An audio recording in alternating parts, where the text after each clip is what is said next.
The rivalry today, the number 2 ranked lacrosse team in the United States, Cornell, against the number 3 ranked Syracuse Orangemen.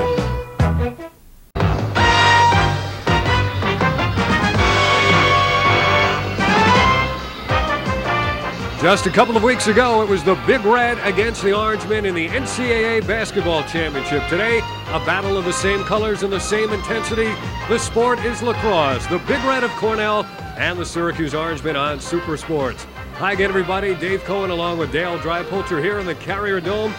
And I make the analogy, Dale, between the basketball and the lacrosse because everybody knew about Indiana's weapon, Steve Alford, and the Cornell Big Red have a small player who's very similar to what he does in this game. He gets free without the ball, and he scores. His name is John Wurzburger. John Wurzburger does just what you said. He moves very well without the ball. That's very important in the sport of lacrosse. He's only 5'6". He's a local kid out of the Syracuse area, West Genesee High School product. He's got 19 goals and no assists, but he's a guy who's very sneaky, and if you concentrate too much on his stick, he'll move away from it. If you try to watch his body, he's got a great stick, so he can really hurt you a couple of different ways. He doesn't throw many assists, but he's a guy who's looking for the cage.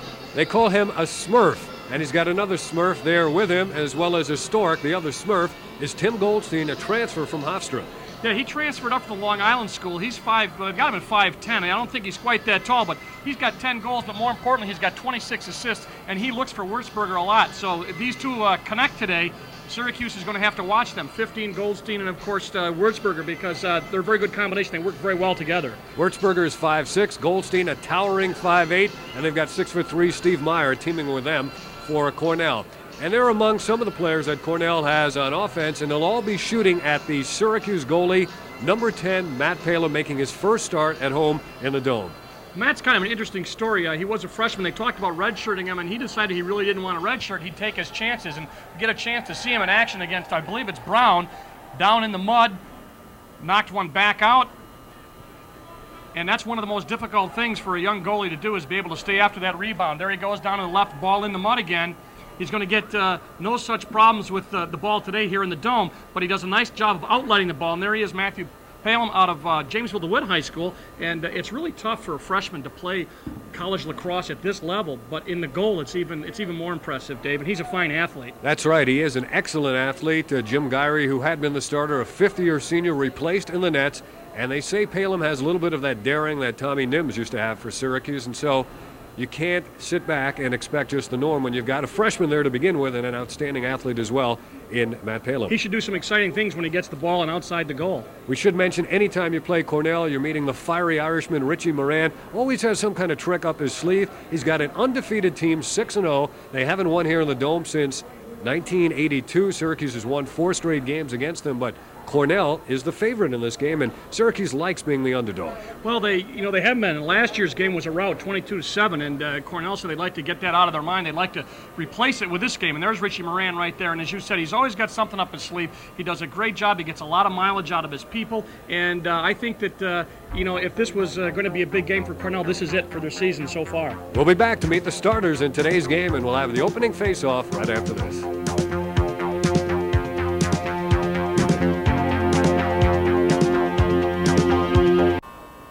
And now let's meet the starting lineups for Cornell on the attack. Number 15, Tim Goldstein out of Stony Brook, Long Island. 10 goals, 26 assists. Steve Meyer from West Hempstead, 14 goals, 6 assists. And West Genesee's John Wurzburger, he has scored 19 times. In the midfield, Cockeysville, Maryland's Vince Angotti, 2 goals, 2 assists. Paul Kaner out of Canandaigua with 4 goals and 1 assist. And Wantagh, Long Island's Bob Cummings, 6 goals, 3 assists. On defense, number 16, Tim Vivian. He's from New Canaan, Connecticut. Also number 34, Aaron Jones out of Hempstead, Long Island. And Steve Paletta, Fox Lane High School at Bedford, New York. The goalie is Paul Schimoler, Ivy League Rookie of the Year a year ago, stopping 63% of his shots. Paul Schimoler out of Brooksville, Long Island. Now for Syracuse, Gordy Mapes, Tom Nelson, and John Zilberti on the attack. Mapes, 10 goals, 7 assists. Nelson, 11 and 8. John Zilberti, 6 and 10. The Syracuse midfield, Rhett Kavanaugh, Todd Curry, Pat Donahue. Kavanaugh, 7 goals, 5 assists. Todd Curry, 12 and 5. Donahue, 1 goal, 1 assist. The Syracuse defense is Mike O'Donnell, Dan Pratt, and Jim McNamara. And they'll all be playing in front of the freshman goalie out of Jamesville DeWitt High School, Matt Palin, making his first start at home for the Syracuse Orangemen, who are coached by Roy Simmons Jr. A late arriving crowd here in the Carrier Dome getting set to see Cornell and Syracuse meet for the 70th time in the history of this sport. And this game features a matchup of two outstanding college lacrosse coaches. On the left is Roy Simmons Jr. and Richie Moran of Cornell is on the right. Cornell with 3 national championships, Syracuse with 1. And these two schools could be in the national championship again this year. Now the matchups at midfield. Once again, the goalies, Matt Palem and Paul Schimoler. And if that name Schimoler sounds familiar to Syracuse lacrosse fans, Paul's older brother John played for Syracuse. Their father, Lewis, played for Cornell. Matt Palem, out of Janesville DeWitt High School, spent 1 semester, I believe, at West Genesee High School, where his dad, Pete Palem, has been a long-time head football coach. Then he transferred back to Janesville DeWitt. And there he is in the nets, his first home start. And what an exciting and nervous moment this will be for Matt Palem. In the goal for Syracuse. And the face-off now. Paul Kaner and Pat Donahue. Kavanaugh in pursuit, and Keener has it far side. Good contingent of Cornell spectators on hand as Kavanaugh is on Keener. Going back to Bob Cummings, one of the quicker Cornell Big Red players. They feed the crease for a quick shot and a save by Palem, and a big one. And it's picked up quickly, though. Cornell with another shot on goal, and there's the score.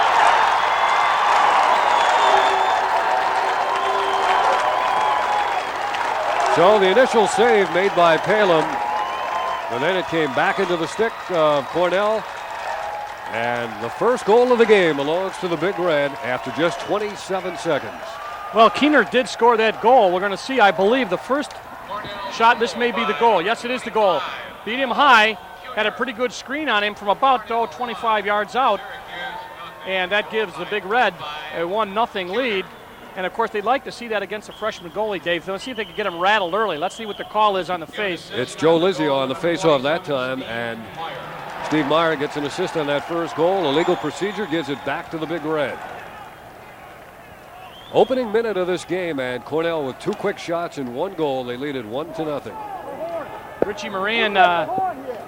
Richie Moran's wondering who has the horn at the scorer's table. Yeah, there is no horn. They want to get people in, so they're. In fact, they started right there, but there was nobody with a horn. And so now we will await the air horn at the scorer's table. Now it makes its appearance.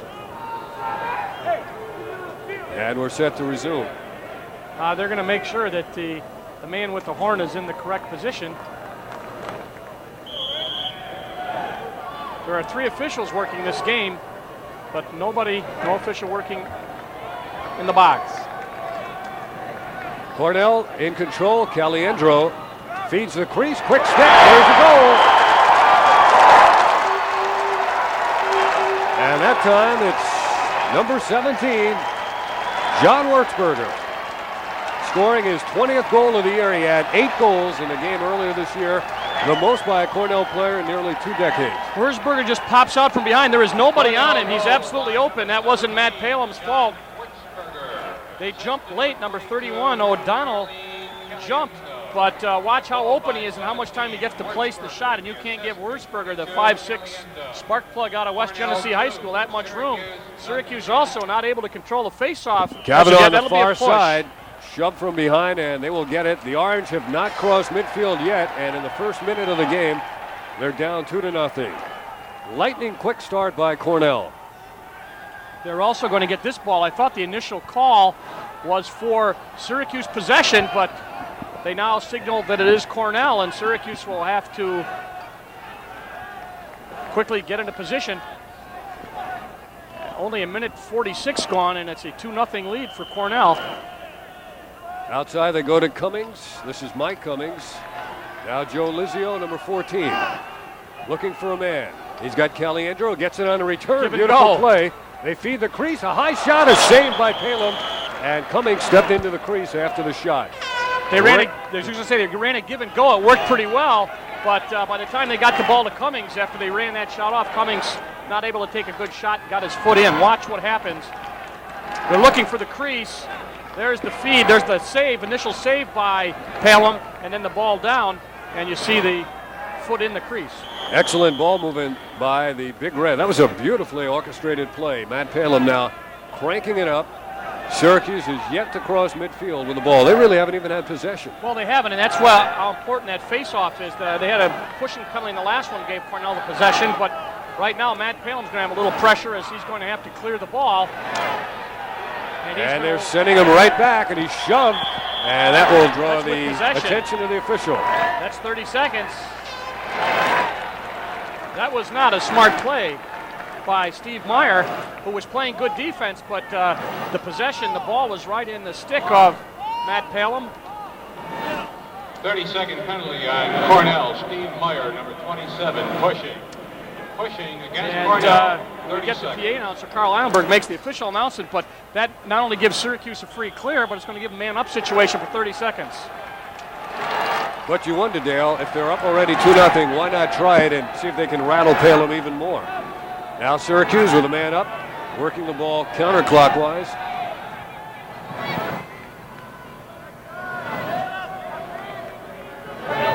Syracuse taking their time on this man up. Good slides for Cornell. Out to the point, Curry cranks and fires, and a save by Schimoler. Nearly took his head off, but he comes up with it. Now he dumps it off to one of his defensemen, Vivian. He'll get the return pass. Now they're going to put some pressure on the ball because Syracuse is man up. Zilberti was there pressuring. Aaron Jones now to the midfield area. He's got Keener. Stick checked away by Burt and picked up by Keener, who's got great legs. Up ahead he goes. And now he's got Steve Meyer again. They're all even now, Dave. Meyer being played by McNamara on the quick handoff. They go way cross field. A skip pass. Now they feed the crease again. They tried to get the man coming in from the blind side, from the back door, and it's unsuccessful. Syracuse gets it, and they were closest to it. There's the man who has faced a lot of shots for a game only 2.5 minutes old. Syracuse series leads this series record 40-27. Last year at Cornell it was, I believe, a 22-7 game, and Syracuse really didn't have much competition in that one, but Cornell certainly off to a good start in this one. And they walk it up very slowly. Last time they jumped Palom at the last minute. They want to put a lot of pressure on him, make him force the pass. Goes to O'Donnell now, crossfield the far side to Pratt. McNamara's open on the near side, out of your picture. Instead, he throws it up ahead, and into the box comes Syracuse quickly. They look to find the open man, Tom Nelson. Out to this side to Curry. Now one of the Gate brothers is on. And Nelson again. Todd Curry. Syracuse relying on him out at the point at the top of the attack. Give and go. Shot is high and wide. Brett Kavanaugh got the fine feet from Curry, and the Orange will retain possession. Big Red defense only giving up 6.8 goals per game, and Schimoler's a good goalie. He's got some good defensemen there with him. We'll get them in a second, but the point is Syracuse is facing a good, tough defense. There's Paul Gate, the Canadian. They jumped him. He's got good size. Curry rifles his shot, and Schimoler saved it. And stepping in. Interference. He touched the stick, and that's going to give him a free clear up at the midfield line. John Zilberti was the man. He may have even had his foot on the line as well as interfering with the goalie, and we'll get another look at it. The shot comes from Todd Curry. Now watch, there's an invisible cylinder. There's the save. Now watch, the ball's still out, but the defenseman pops it back. Now he's got it right there. He touched the stick. The invisible cylinder right there. Syracuse gave a free clear now to Cornell, and they throw the ball away. We're back to live action, but let's mention Cornell's defense. Vivian, Jones, and Paletta have been doing a fine job all year and did a good job on that last Syracuse offensive series. Really an unforced error that time against Cornell. The Big Red of Richie Moran, 6-0. Syracuse with a record of 4-2. Losses to North Carolina and Adelphi. Shocking loss to Adelphi. Shocking, especially by the score, Dave, 19-9. You know, it's one of those, on any given day you could get knocked off, but the 10-goal margin, I think, was the real shocker. John Desko, the very vocal Syracuse assistant coach, as the ball comes right in front of him. And now Syracuse gets it into the attacking half of the field. They work it quickly. Again, Nelson will direct the action from behind. Peter Allen's on, number 15. Now Chris Rossi, 21. McCormick was on him. Nelson with the ball. Being played by Vivian. Feeds the crease, and Courtney Mapes stand on the shot. Cornell's going to get it.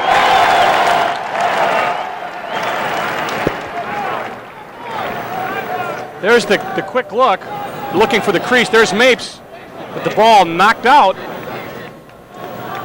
He had room to shoot, but he just didn't make the catch before shooting it. Now Schimoler. We're nearly 5 minutes into the game. Cornell with a pair of goals in the opening minute, and they lead it 2-0. Vivian having trouble playing it. Now to Bob Cummings. Cummings double team. Syracuse applying pressure. They get it back to Vivian in the corner. Nelson's going to stand in front of him. Upfield and intercepted momentarily. Picked up, however, by Cornell and shoved out of bounds and into the Syracuse bench. I don't think is there a pushing call? Might be. Yes. Let's see if we see it there. He's going down the sideline. There's the push. Yep, that pushed him in the direction he didn't want to go. A good call. That was Vivian with the ball, and he was forced out of bounds, and Syracuse will be down for 30 seconds. Syracuse, 30 seconds pushing. So Steve Meyer will have it in his stick as we begin play rather quickly. Meyer gets it back, playing catch with Tim Goldstein. Now Caliendro, Mike Cummings. They work the ball around nicely. Watch somebody sneaking in from the weak side away from where the ball is. Wurzburger's in the slot. He's a very small target in there, but he's got one goal already. Meyer goes to Caliendro. Now Goldstein eludes a body check. Looking to feed, he does, and traffic the shot to score. Wurzburger again. At one time, they were high school teammates, John Wurzburger and Matt Palem. We'll see in the replay. Watch the pass. Matt Palem looks, he's back in just a little bit out of position, but Wurzburger is getting free on the crease, and he came up left-handed on that shot, but they are not really knocking that ball down. They're not helping Matt Palem out defensively. What a homecoming for John Wurzburger. And did you see the way he waited there for O'Donnell to clear across the crease, and then he scored? We'll be right back. And here's the way they stack up according to the U.S. Intercollegiate Lacrosse Association rankings. Maryland is on top. Cornell and Syracuse, as you know, 2 and 3. Johns Hopkins beaten by Syracuse, and North Carolina a winner over the Orangemen are 4 and 5. Navy, Virginia, Brown. And the rest of the top 10, Loyola and Adelphi. Loose play at midfield, picked up by Caliendro, and the big Cornell contingent is enjoying that. Now Todd Francis, 37. Gets a step on Donahue, gets by everybody, he shoots, he scores!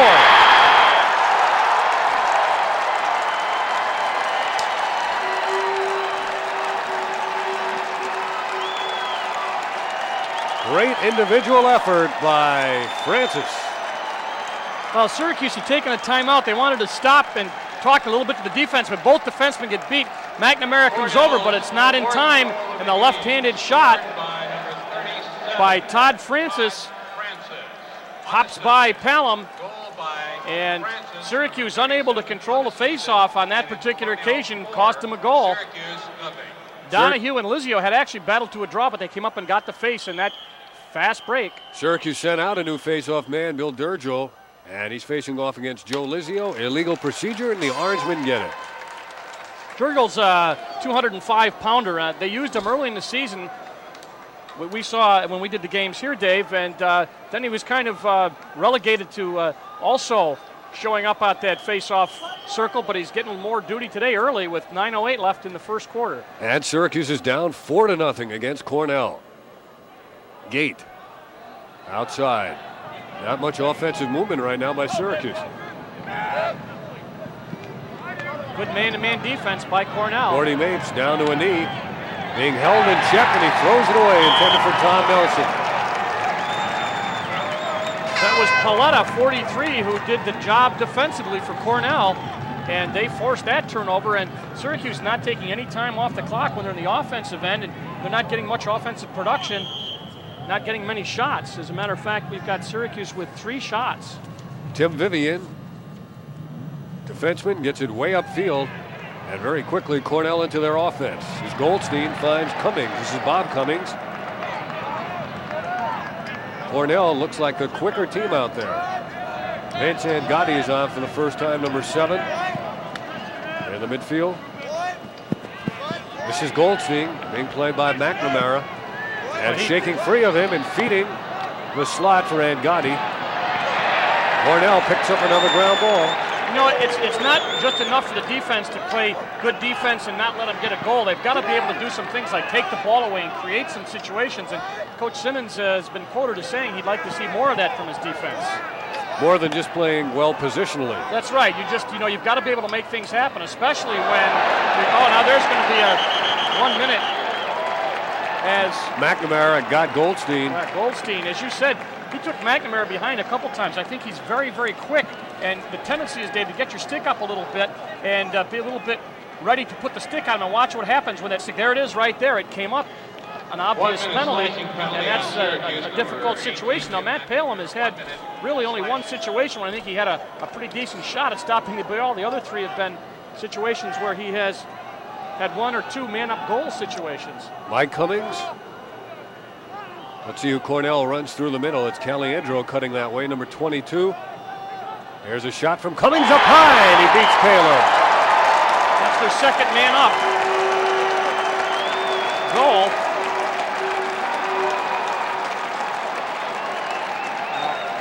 Matt Palem looks like he might be a little excited here. Let's see, this is a man-up. Mike Cummings with this shot makes him 2 for 2 on man-up, and I think he had him screened a little bit. Watch, he goes left and the shot goes right. And he's not getting much help. Face-off would help right here. Donahue comes up for it. Yeah, they gets it over to Rhett Kavanaugh, and Syracuse starts and a break. And he overshoots his man, intended for Curry. Curry tries to tap it ahead for Mapes. They ride him off the play, and a whistle stops it. Syracuse will get possession.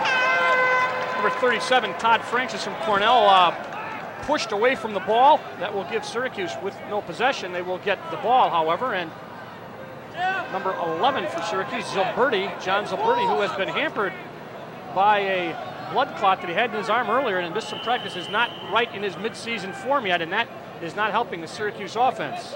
Cornell goals by Keener, a pair by Wurzburger, Francis, and Cummings. 5-0. And here's Paul Gate. Out of British Columbia, low shot, and Schimoler was down there to save it, even before the shot. And a quick outlet pass, and here comes Cornell again. Syracuse does a good job to get back and take away the fast break from Long.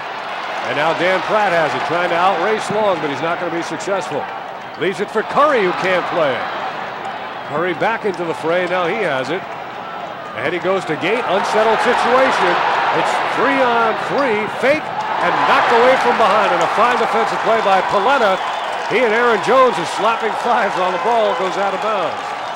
Well, Paletta came up from the back. It took a second for Mapes, I think, to get the ball, or excuse me, I'll pick it up. Number 5, it took Nelson a while to get the ball in his stick the way he wanted, and by the time he got it right, Paletta came by and took it right out of his hand. A nice play by Paletta. Like a fighter not being able to get off quickly on the punch. Nelson took his time on the shot, and he paid for it from behind as Paletta got there. I was going to say, that's giving Schimoler and the defense a lot of confidence now, and they feel really cocky at this point, and that's the way you'd like them to feel against a team that they said was probably the best offensive team they will have faced all year. Cummings going back to Angotti. Syracuse looking disorganized and confused offensively.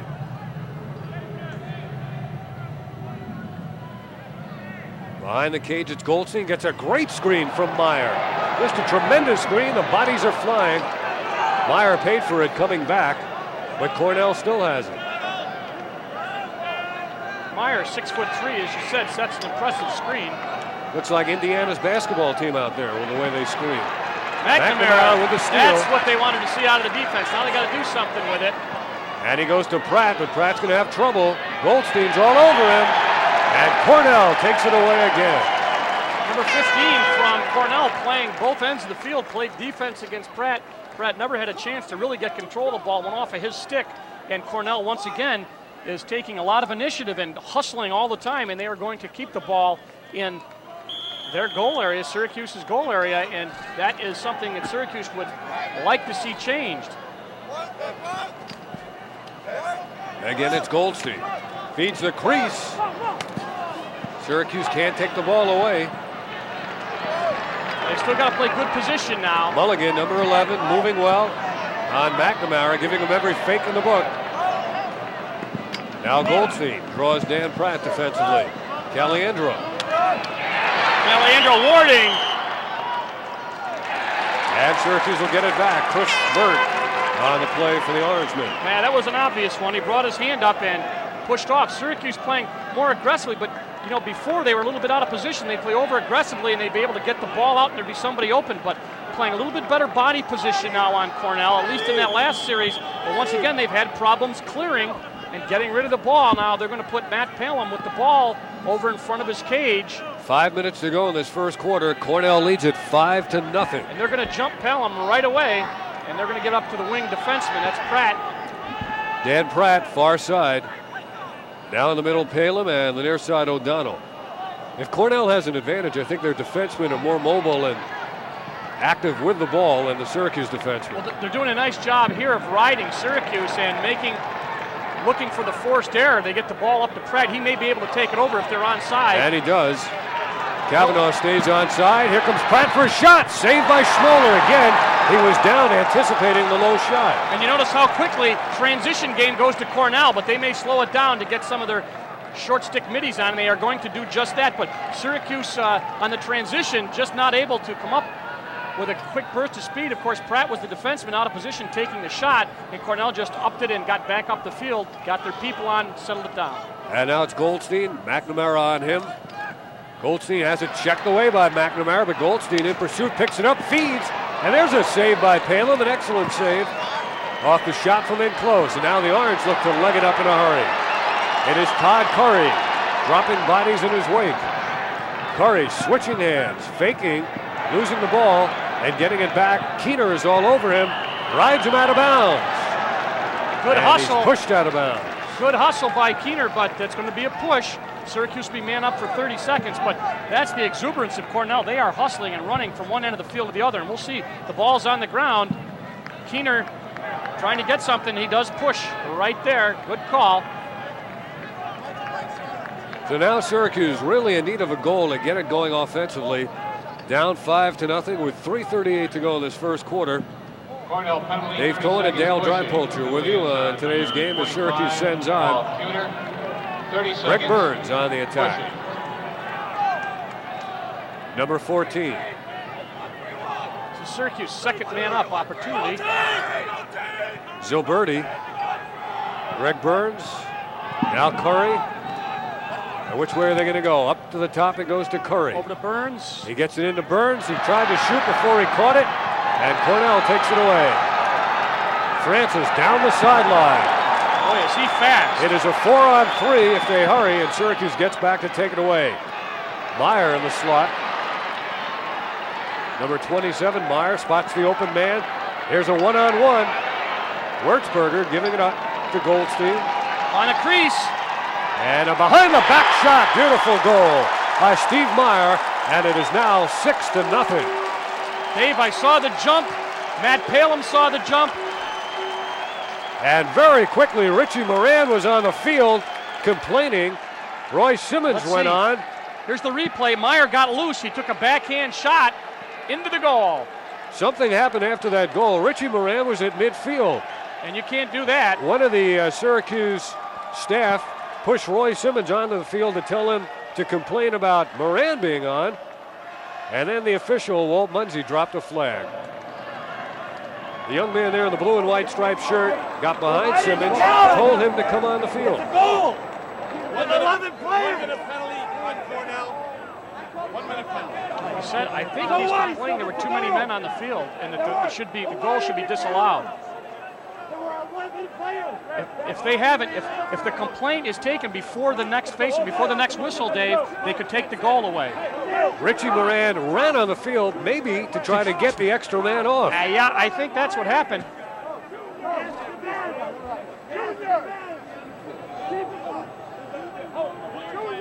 This is interesting. And this is a game being officiated by 3 men on the field. Oh boy, I tell you what, Dave, this is going to take a while to get this one back in. Right now, the score is 6-0. Oh, you know, you can even hear from the field mics the confusion that's going on, and what's overshadowed is the fact that Syracuse. Let's see if we can eavesdrop a little in front of our camera down there and microphone.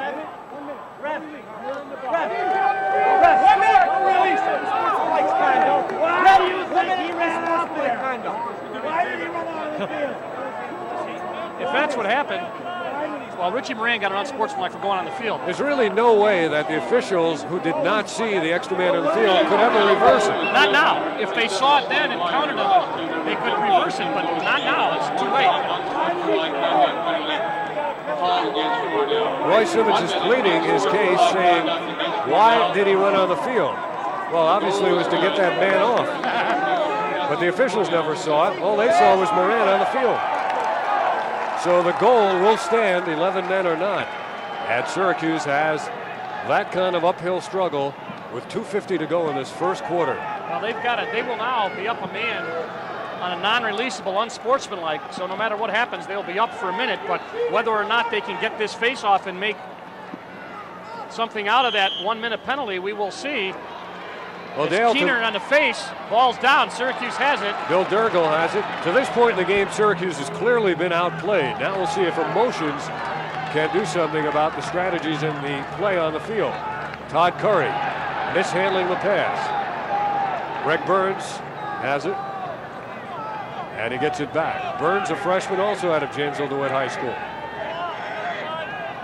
Mapes, Zilberti, and Burns down there. Zilberti, markers Flag down, delayed call. Burns had the open cage and it was knocked out of his stick. They are really having trouble handling the ball. Now Cornell will be 2 men down as number 16, Vivian, detected on a slash. Let's see, there's the slash.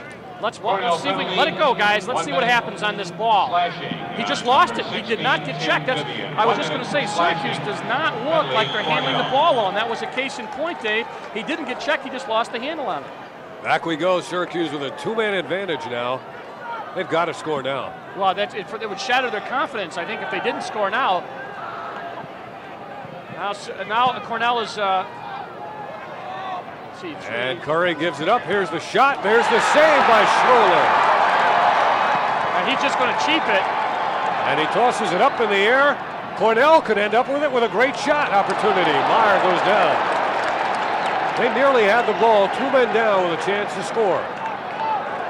And now Pratt. Upfield he goes to Rossi. Cornell's now only 1 man down. Down they go to Nelson. Nelson feeds the crease. And they miss the shot. So Bernie back to Burns. And they still can't get a good shot on Cage. And Schimoler has it, and we've got a whistle. We're going to call a moving pick push against Cornell. Aaron Jones, the leader spiritually at least of that Cornell defense, is fired up on the field, number 34. Watch Aaron Jones and company. Watch, there's the save. Ball goes behind. Syracuse gets the pass from Nelson. They take another one. Burns, bang, another save. And then the ball's out and down. And then they get not much of a shot off, but enough to make him catch the ball. And boy, that really picked up Cornell's spirits. Not that they needed picking up with a 6-0 lead. Paul Gate comes on, number 39. Behind the cage, it's Zilberti. Over the top, he goes to Curry. He's going to crank, and his shot is wide. And Syracuse will keep it now with 1:15 to go. Vivian comes back on. Steve Long comes on. Rhett Kavanaugh for Syracuse. There's Vivian, number 16. Syracuse has had 4 man-up attempts and no goals, Dave. And at one, they were 2 men up after that unsportsmanlike on Richie Moran. And here we go. Nelson, Vivian's on him. Excellent man-to-man defense by Cornell. Nelson somehow holds on, and he's in for the shot, but they took the ball away. And it's Vivian. Gate doesn't get to him before Vivian dumps it off to Francis. Changing directions nicely against Kavanaugh, coming in. Save made by Palem. And that was just a great individual effort by Palem, because Cornell's Francis went right through the defense for the second time in the game. I was going to say, one of the problems they have is that they're getting shots. They're not knocking him off his course, and he continues on down the field. Watch Francis with the big stick. Great job of protecting the stick. 1, 2, 3, and the ball actually changed direction. So Francis has played very well. And their defense is doing the things that Richie Moran wants, making things happen and starting the transition game. They said they didn't want to get in a running and shooting game, but that's what it is, and they're doing very well at it so far. Now it's Steve Meyer with Cummings outside, and Gotti cuts to the crease. He's there, and Palem with another big save. But Syracuse has trouble clearing it. It's Goldstein down to 20 seconds to go in this first quarter. It has been all Cornell, and it could be even more. Keener, Palem with another good save. Matt's getting his confidence now. 10 seconds to go. We may not see another shot in this quarter. Just hold right onto it, Matthew, or cheap it. That he does. And it's intercepted by Schimoler. That was a shot on goal. And the end of quarter number 1. Woo! Cornell 6 and Syracuse nothing. We'll be right back. Wurzburger a pair, Francis, Cummings, and Meyer. The last one a disputed goal in which Syracuse figured Cornell had 11 men on the field. Jim Gyrey, who had been Syracuse's starting goalie, on the sidelines. He's ready. Incidentally, he was the first guy out in that first Syracuse timeout when they had problems to pat Matt Palem on the back and say, hang in there, because he knows what it's like. And Palem with a couple of strong saves in the late going in the first quarter. But he was rocked for 2 goals in the opening half minute of the game. Man-up goals, Syracuse 0 for 4, and Cornell has converted twice. You know, the hustle factor that's not on there, Syracuse just not being able to get to the ball as much as Cornell was, and not able to make things happen defensively. Donahue, Kavanaugh had trouble getting it in his stick initially, now he does. And he's got Donahue on the left wing. Donahue takes it in, fires, and it's a bouncer in front of Schimoler. That ball would have bounced over the cage, but Schimoler nevertheless gathered it in. It's been a regular Hoover so far, vacuuming everything up in sight. Syracuse got 1 shot off, and then they're right back down playing defense again, which has been the name of the game. And now Cornell going to slow it down, play a little controlled offense, crowd up that crease, see if they can screen the freshman goalie. There's a Ward. There's Caliendo. Donahue is against him. Meyer down to Goldstein. The Big Red leads it 6-0. O'Donnell was on Goldstein. They pass off now. Steve Meyer, the stork among the Smurfs, Uh-oh, losing he got Pratt, beat. and he scores. Now that's not Matt Palem's fault. It'd be nice if you could come up with a save like that, but it's difficult when you get beat and you're coming around the goalie. Watch right there, the position is all over, and now you got 36 square feet to protect, and Steve Meyer made the most of it. Watch him go on O'Donnell. Right there, it was just a fake, like he was going to go around, and there is the open cage, so to speak. That is the second goal of the game for Steve Meyer. He scored the last 2, and Cornell now to a 7-0 lead. Illegal procedure on the face-off, and Syracuse is going to get it. A lot of procedure calls on the face-offs. And Syracuse gets that one. They have got to break the net. They've got to get to Schimoler. They've got to put one by him. It's 7-0. They really have to get some offensive work going. And with few exceptions, Syracuse has had only 1 shot at a time. No rebounds. Schimoler's been able to gather everything up cleanly. 1 minute into quarter number 2. Kavanaugh in isolation going 1-on-1. And he coughs up the ball. Paletta takes it away. Aaron Jones draws a triple team, dumps it to Vivian. Was Cornell onside or off? He just made it. There's Meyer, one-on-one, feeding the weak side of the crease to Goldstein. Cummings was open up at the top. Now with a 7-goal lead, Cornell can afford to say, let's just take our time here and we'll take some good shots. Brian McCormick has come on and come off, number 33. Keener's coming on. He draws Chris Bedwini as defensive company. And Gotti moving on Kavanaugh.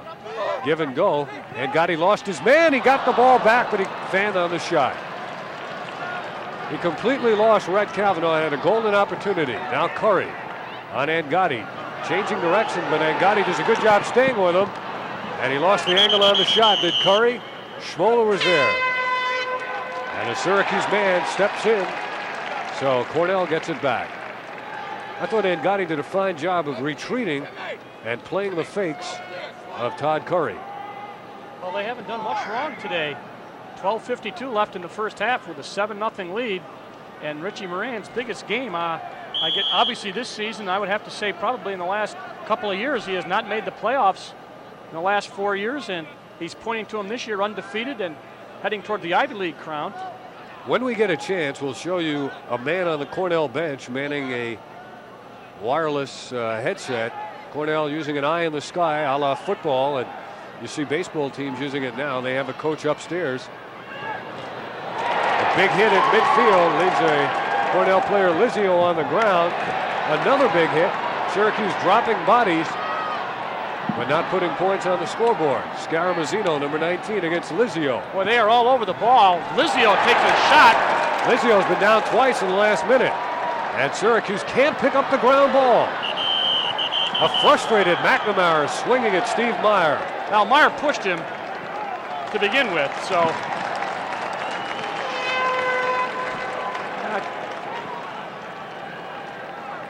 Syracuse putting some bodies on the ground. They are hustling after the ground balls. They have not been on top of it all day. They've not been very lucky with the bounce of the ball, which happens. There they are. Look at the bodies on the ball, and it ends up between somebody's legs, back down again, and they lose it, and out the other side comes Cornell. But they did push, and Syracuse will now have an opportunity to clear it. Freshman goalie Matt Palom, who's seen a lot of action. These are two AstroTurf teams. Cornell plays on it down at Sholkoff, Syracuse here, and they practice at Coyne Field, so each team very much at home on this kind of surface. Chris Rossi. Offside. It's a delayed call as Mapes works against Paletta. Can't lose the ball now. He feeds the Shot. crease, and the shot is high and wide by Greg Burns.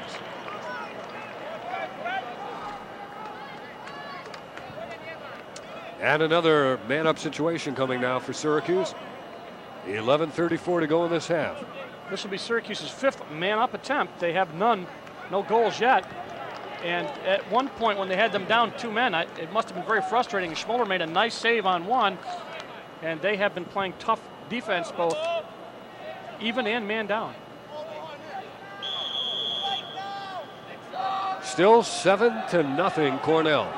Curry, Rossi, Mapes, Zoberti. And Curry again. They give him room, about 10 yards. Zoberti, they had it taken away. And Schmoler's in his protected area. He picks it up. And he's got it as Syracuse stepped in. Another crease violation. Vivian did a nice job for Cornell, number 16. And they eventually got the ball to Schimoler, the goalie, but Syracuse once again with a penalty, and that has hurt them today, even not so much in penalty box type penalties, but in terms of losing possession. Long pass. Over the head of the intended man, deep downfield, as they would say. Kevin Moran, the son of the Cornell coach. Moran's a 5'9" junior. Now 7 goals is not insurmountable. I was going to say it's a sizable sum, but Dave, you and I have seen that it is not insurmountable, and there's a lot of time left. But as you said, you've got to start looking for Syracuse to develop some offensive momentum, or it could be a long afternoon for them.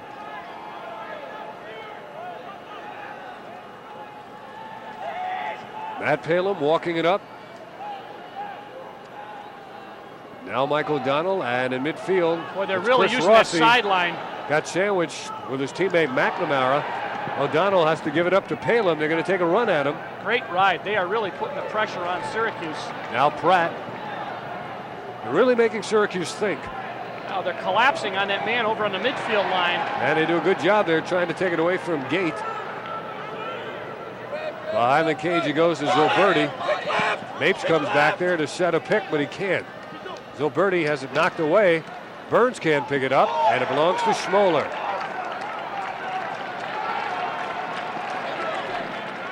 Somebody's lost a stick on the field. Stick is still on the field. As Cornell Nice check by Burt from has behind. it taken away. Syracuse looks to reverse it and transition the other way. Greg Burns, 14 with it on the right wing. He's going to get it down to the attack, and he gets it down to Zilberti. John Zilberti, outstanding freshman a year ago, was bothered by a blood clot in his arm. Missed a number of practices and hasn't been the offensive threat that he was as a freshman. And Zilberti missing the shot, but Syracuse retains possession. Tom Nelson comes on now. Just going to say, unusually, Syracuse has not had that many shots, and they were right on that one after the ball went out of bounds, so Syracuse is going to get another opportunity. And you can hear him saying pick right as they line up. Two men behind, and Gordy Mapes going to take it out up to the midfield. There's a flag down. I believe that Cornell is offside again. Gate feeding behind the cage to Mapes in close. Shot. Another save. Smothered. And that shot by Peter Allen stopped in close. Clark Mercer, one of the officials, I think we should watch the save. Schimoler has been really hot in the cage. There it is. Oh, that's a modified body stick save. Cornell, too many men on the field. 30-second penalty. Well, that time they found Cornell with too many on the field, but it wasn't the same kind of situation. Now they're sending a unit on. They're sending a unit on apparently, and somebody doesn't know that they're not on the unit anymore, and they're getting too many men on the field. 9 minutes to go in the first half. Chris Rossi's going to fire.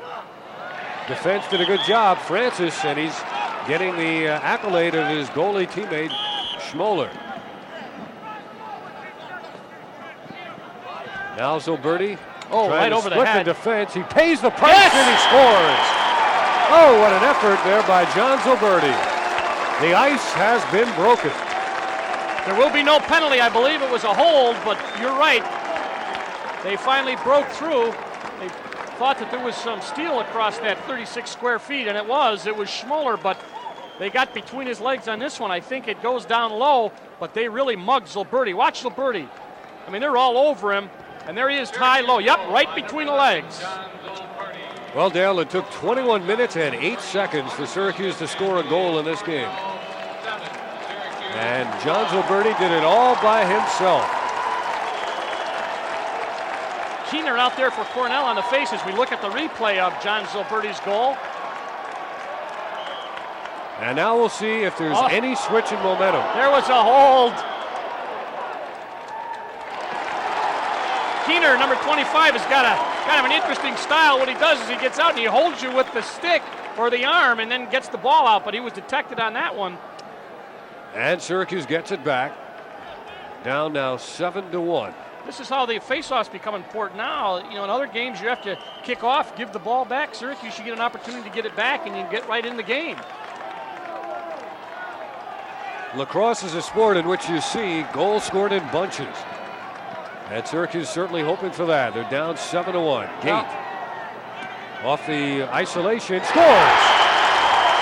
I was just going to say, Schimoler's been hot, but once you break the ice sometimes, it's like they've lost that protective coating. Superman lost his cape, I guess, and they really got another one very quickly. That was Paul Gate scoring. Syracuse comes back with a goal by number 39, Paul Gate. And they're getting the crowd back in the game. Watch, right off. They got the face-off as a result of Keener's holding, and there's the shot, left-handed. A little bit unusual. He went to his right and still shot it left. 2 goals in a matter of seconds after going 21 minutes without scoring. Big stick out there on the face-off. And here's an opportunity by Meyer, and he comes back with his 3rd goal of the game. That hurts. And the Cornell side comes back to life. 3 goals by Steve Meyer.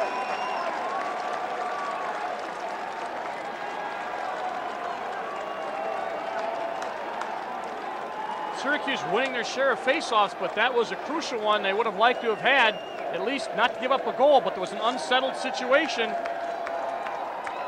Big stick on the wing came up with a face. And now the teams trading goals, the last 2 at least. And a whistle stops the ball. A push gives it to the Orangemen. 8-2, Cornell leads. Lots of time to go in this game and in this quarter. 8 minutes, 13 seconds remaining. We're in quarter number 2. Todd Curry. Will he do it by himself? Well, they're waiting for him to do it by himself. They're waiting. They had a posse right there. He gets it back. Mulligan hit him. And what's the call here? Illegal pick. It's set by McNamara. So Curry did the work, and McNamara picked up the penalty. Little John Wertzberger's on the field again for Cornell. He's got a pair of goals. You know, these are the games they really make you work as a coach. Sometime during the course of this game, we'll keep a camera on him alone and isolate the way he moves without the ball. Here's Cornell off the exchange. Behind the cage, it's Goldstein. Faking the pick and roll with Meyer. Goldstein outside to Keener. Changes directions beautifully. Saved by Palem. Loose ball, and Palem gathers it in. Now McNamara scooted it back to him. And this is what Cornell wants. They want a little unsettled. They want to force Palem, the freshman goalie, to clear. And now they're going to put pressure on while they change on the fly. And Curry's got it. And he gets it quickly to the far side of the field. Now they come back to this wing to Kavanaugh. They let Cornell drop back. As Syracuse makes changes, Chris Gradwini comes off. And Paul Gate is coming on. Ball is in the stick of Gordy Mapes. Out he goes to Gate. Not much movement they on that take away crease. the one-on-one opportunity. And Curry rifling it high, beating Schimoler. And an unnecessary roughness or an illegal check.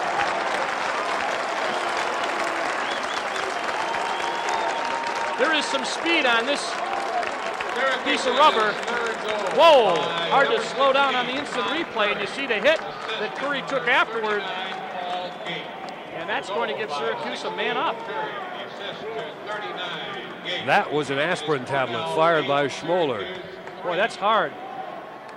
And Syracuse has not had that outside shot. Coach Simmons said that he really has missed Corey from last year, Tom Corey, who had such a hard shot, Dave. That goal's going to signal a timeout from Richie Moran. Moran senses a possible shift in the momentum, and we'll be back with Cornell leading at 8-3.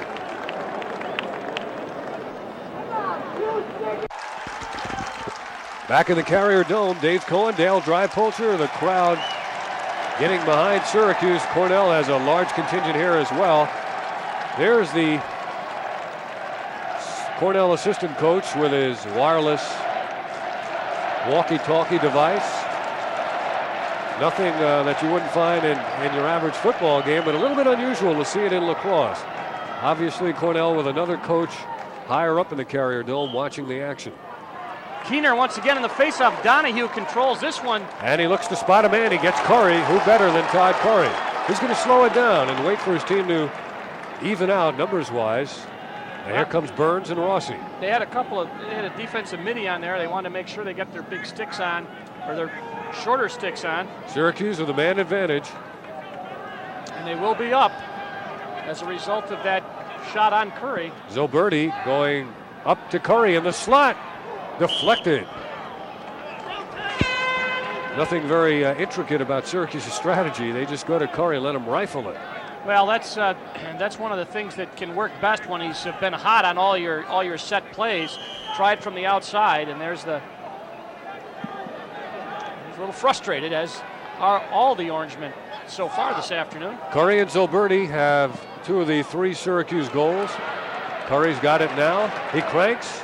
It's deflected high in the air, and Syracuse keeps it with Rossi.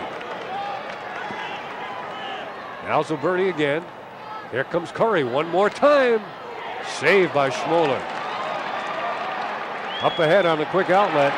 Nicely done. And they got an unsettled situation. Wurzburger can't pick it up and get the handle. Well, they had some problems in that unsettled situation of getting back on D and picking everybody up, but they finally did a nice job. You got to give Cornell credit, but Syracuse got back defensively and saved what could have been a disastrous situation. But Cummings, number 9, came in by himself. He's going to get the ball. Now they got Bird on him. And Cummings being played by Scaramuzzino. Cornell wants to slow it down now. Goldstein feeds the crease. Score! Wurzburger beating McNamara to the point, and he got the fine feed. John Wurzburger with his 3rd goal of the game. Cornell runs a real motion offense. They have people like going around in a wheel, and they just keep wheeling the ball around and replacing people until they get you open, and that's exactly what happened on that. Everybody's moving. Watch all the movement. Watch your movement. Where's the ball going to go? And, of course, that's a tough thing to do defensively. You've got to watch all the movement. Now we'll see individually. John Wurzburger, we call him the Steve Alford of Cornell. He just moves well without the ball, and he got to the spot. The easiest thing about that was the shot. Yeah, it was, and that's the kind of offense they run, and it's tough to play defensively. You've got movement all the time. So Cornell has answered the challenge with 2 straight goals, and now they pick it up again, looking to do more damage.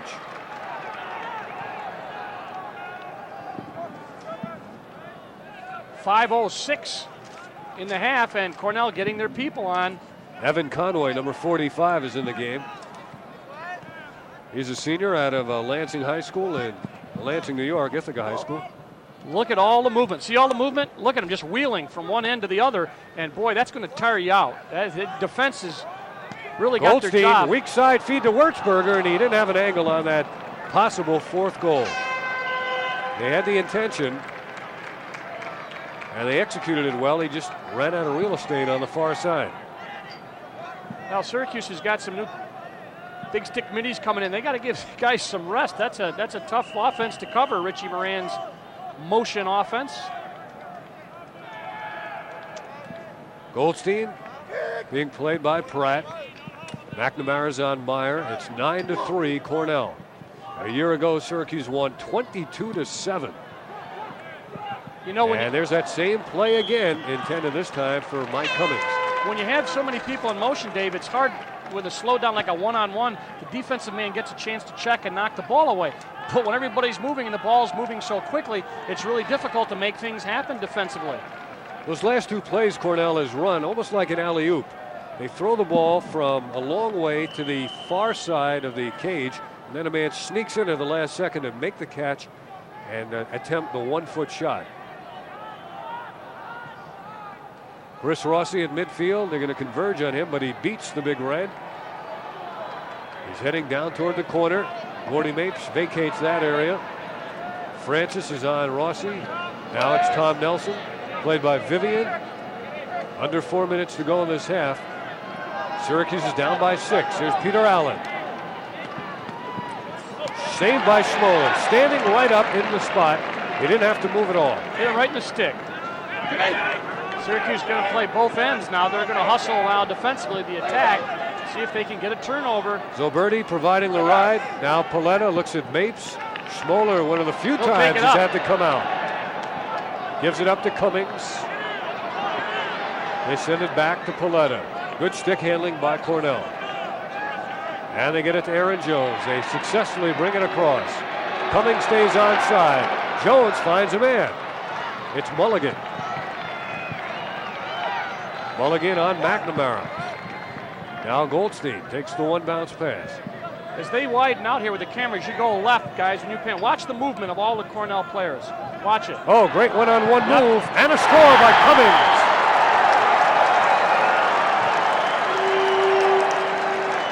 He literally faked Peter Allen off his feet, and he went around him like Mercury. You know, just we're going to set them up for the movement. They just did a great one-on-one, and you said it right there. Watch, there's the move, and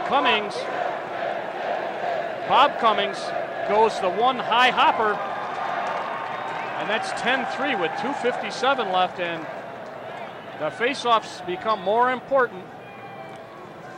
Cornell fans love that Bob, right? Yeah. Cornell's goal. 10-3 now by the Big Red. Donahue took a big hit, Unassisted. Goal and by Cummings. he's finally up now, and with his stick, and Donahue picks up the loose ball, sends it back to Palem. Syracuse tries to get something going. They had a brief flurry early. Here's Kavanaugh. He may be run down from behind. He feeds in close. Can they get the angle for the shot? Schimoler with a great save. Schimoler and Paletta also in there. Right behind him. Most teams will do that. They will send the defenseman who kind of sags off, will go in the goal on the shot.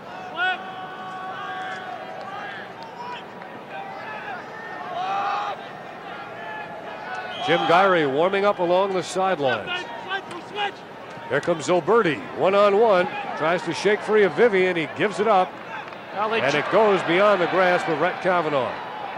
They jumped him. Curry says, stay on that side of the field. Stay with it. Kavanaugh does. Well, they're going to jump him. Clock moving down toward 2 minutes. That's right in the face. No flag, and a shot that's errant.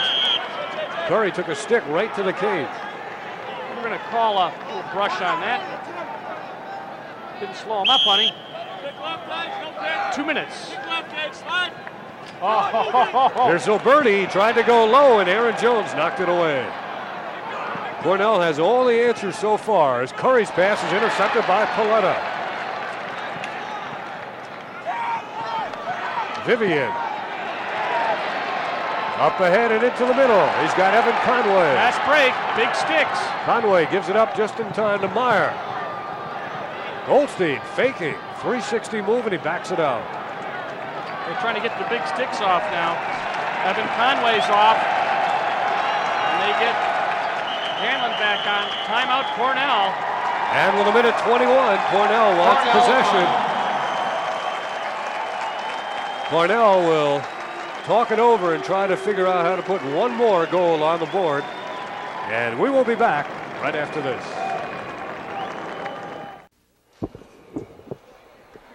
Dave Cohen and Dale Drypulcher with you in the Carrier Dome.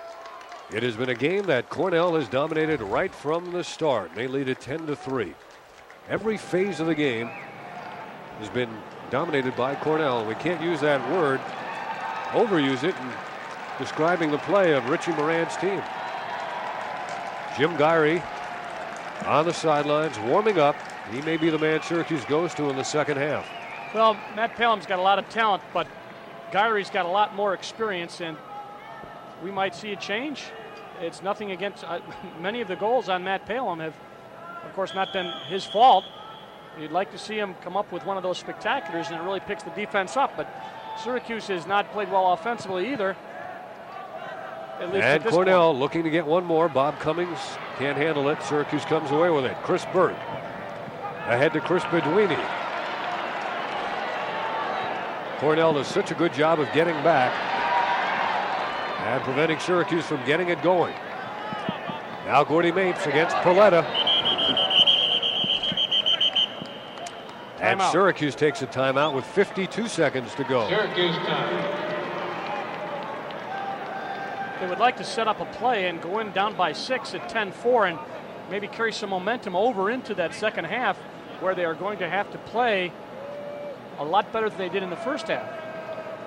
Not to say they can't. I think it's going to take a little while to get the problems wrinkled out, and of course as a coach you'd love to be able to sit them down for 15 or 20 minutes. They'll get some opportunity at halftime, but they got a lot of things to work out. Right there in the middle of the huddle is Tim Nelson, the all-time leading scorer in college lacrosse history. He's talking to the offense. To the right, John Desko is talking to the defense. Syracuse, last time they played, they defeated Brown 11-8. And Cornell really took the measure of Yale 16-6. And as we said, they have played Army and some other teams, but this was the game at this point in the season that they were pointing to And last year we said Syracuse 22-7, and Richie Moran tried to downplay that in the paper, but I think his kids were thinking it as they came into this game. And still to come this season, games involving Cornell and Hobart and Syracuse and Hobart. So upstate lacrosse supremacy very much up in the air as these three schools play the round robin. 52 seconds to go. And here we go. Todd Curry sends it out to Paul Gate. He's got one goal, gives it back. Hard shot, smothered out at the point. Both Gate brothers are on. Paul and Gary. Where's the ball? The Syracuse man may have been in the crease, but he was pushed in. And so with 32 seconds to go, Syracuse retains possession, and John Gilberti will trigger it in. Yeah, that was a push, illegal push. If you go in the crease with a legal push, it would still count against you, but Syracuse gets the ball fast. And a quick attempt off the stick of Todd Nelson. 6 seconds off the clock, 26 seconds to go as Gordy Mapes starts it. Got the pick from Gilberti. Paletta is all over Mapes. Can he work for the shot? It's wide. And Syracuse keeps it with 18 seconds to go. Paletta, great body defense there on Mapes. Changed the shot. He really couldn't put the stick where he wanted to, and as a result, the ball was wide of the cage. Now it's going to be Curry with a jump shot, and Schimoler's there. 10 seconds to go, and Syracuse probably won't get another shot. Long pass with 2 seconds, and that is it. So the end of the first half of today's Cornell-Syracuse game, and it continues to be Cornell dominating play. They lead it at the half, 10-3, and we'll be right back with our halftime activities after these words.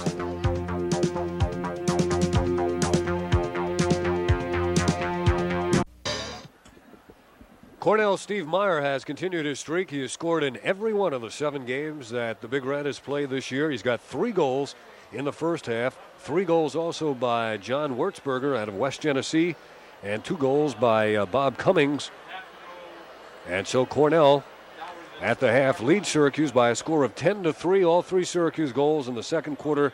John Gilberti unassisted, Paul Gate unassisted, and then Todd Curry with an assist to Paul Gate. It's been Cornell leading this 70th renewal of the rivalry from the beginning of the game right up until halftime by a score of 10-3, and we'll return with more after these words. Back in the Carrier Dome, there is your score, and a surprising one at the half. Cornell leading Syracuse 10-3. The Syracuse people said that they were the underdogs coming in, and they certainly played that way in the first half. Take nothing away from Cornell, but Syracuse really was not on their game, and Cornell just did everything they could do right. And they got to Matt Palem early, the freshman goalie, who's been outstanding the last couple of games. I think they got to him early. I think that really affected the whole defense. 2 goals in the opening minute of the game. Absolutely. We've got some highlights of first half action. 13 goals scored in all. Here's a great one-on-one move, Bob Cummings. Bob Cummings from Cornell went right, then came left and put the ball down low. He had 2 goals in the first half, Bob Cummings.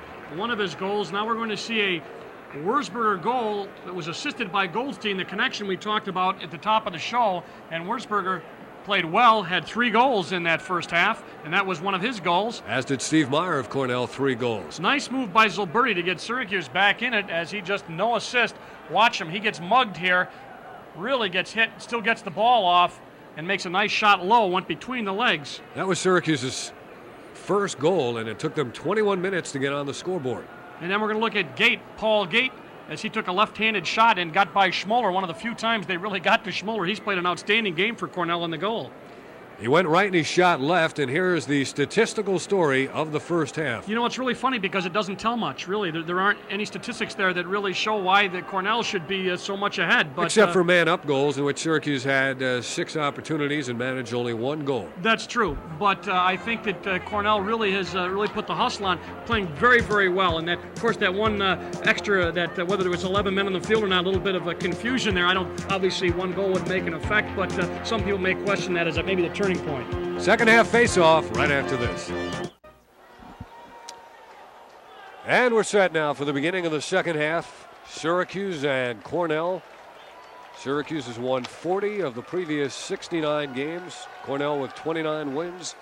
One game ended up in a tie. And last year, to reiterate, Syracuse walloped Cornell 22-7 down at Cholkoff Field. And to this point, the Big Red has returned the favor. Well, Syracuse hasn't lost here since it was Cortland, I think, last team that defeated them here. And that was a number of years ago. But there's a lot of lacrosse left. 30 minutes. Face-offs right now become important when you're down. Opening couple of minutes here in the second half will have a lot to say with the way this game ends up. Syracuse picks up the loose ball with Brett Kavanaugh looking back over his shoulder, seeing nobody. Nelson feeding in a crowd. Who's got it? Cornell gets it. Well, they came up with the opening face, but an errant pass is going to cost them the ball, and they are going to be back on defense. Gyrie in the goal, as we mentioned, for Syracuse. Saw him warming up during the break. Aaron Jones, the defenseman, takes it at midfield. A galloping gait he has up along the far sideline. Steve Meyer with 3 goals in the game. In the middle of Bob Cummings, who is 2. Now to Vince Angotti. And here's Goldstein. He hasn't scored yet. And here's Meyer with his 4th goal, and he beats Jim Gyrie after just 38 seconds of the second half. Gyrie opening the second half in the nets. And it's a quick baptism under fire for Jim Gyrie.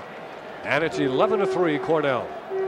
Well, he's been there before. It's McNamara, number 18. You see the left hand and just went down low. One hop up, and you see all the movement now of the Cornell offense as they were moving up top, but they didn't even have to. They just took it. They didn't pass out. They just took it by themselves. And Meyer picked up another goal. And off the face-off, it's Cornell again. Lizio right down the chute, and it's knocked out of his stick. Chris Spadwini shoveling it ahead for Pat Donahue. Maintains the ball and his feet. Now Kavanaugh gives it up. They work it in close, and they mishandle it again. Zoberti trying to tough it out. Well, they're collapsing on him. At that point, they did anyway. They had 3 guys on him, but they're really covering up the outlets. When you look for the open man, they're doing a nice job. Cornell playing well defensively. Todd Curry may want it one-on-one. They're going to jump him again. They changed men on him. He gives it up. Good short hop pickup by Zoberti. Now into a crowd, intercepted by Lizio. They return it to the goalie Schimoler. Did not get a shot off. They have forced the passes in the crowds and come away with nothing. Now Cornell's Charlie Caliendo runs it across, and he'll leave it on the ground for Tim Goldstein. Transfer out of Hofstra. Dan Pratt now over to play him. Back to Caliendo. Goldstein's going to play off the ball right now. Lizio with Chris Burt. Now you can see, you'll see all the movement now as they take it out on top, and now everybody's going to start. Caliendo against Kavanaugh, gives it back to Goldstein. Caliendo drew the double team, and they found the open man, but Syracuse gets it back. 8 goals down. Syracuse looking for some quick offensive help. We'll see how Gyrie does on the clears. I think his experience will show a bit more there. Generally a very good clearing goalie. Tim McDevitt has come on for the Big Red. He wears number 44. And here's Jim Gyrie starting the second half. Matt Palin went the opening 30 minutes, allowed 10 goals. Again, Cornell applies the pressure. O'Donnell waited a little bit, threw it into traffic. Kavanaugh fortunate to pick it up, and he loses it to Francis. Well, Francis has great legs for a defenseman. That's one of the statistics we didn't see. And he feeds it down for McDevitt. Mulligan is there to help out. That's off of Cornell. That's one of the statistics you don't see, is that hustle and collapsing on the ball and being able to take the ball away. But they got it back. Syracuse did the same thing as Mark Sofer runs off the field, number 32. He applied the pressure there against McDevitt. Now Dan Pratt.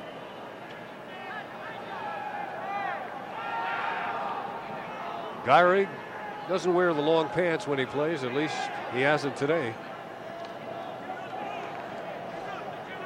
Gyrie deflected in the middle to Kavanaugh. Now see how the collapse? See how the collapse there? And he beats the triple team, which means there should be a couple of men open, but Cornell does a good job of getting back.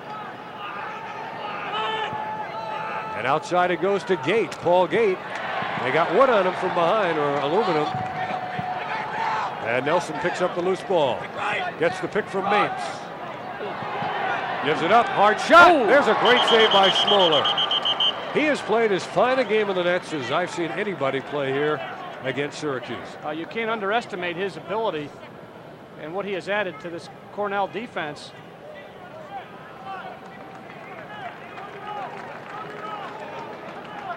There's the pass. There's the chop, broke the stick.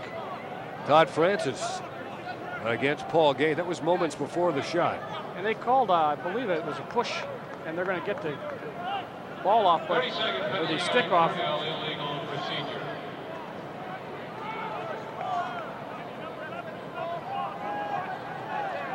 Richie Moran, he always works the officials on the sideline.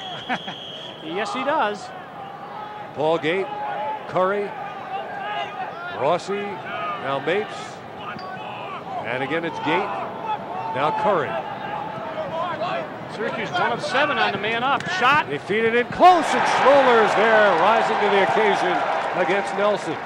And they're talking to Syracuse, the Cornell defense is. Gate couldn't get that shot off. Now Curry.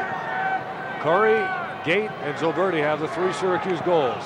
Bad pass. Cornell gets it back. That is a man-up opportunity that was wasted. 1 out of 7.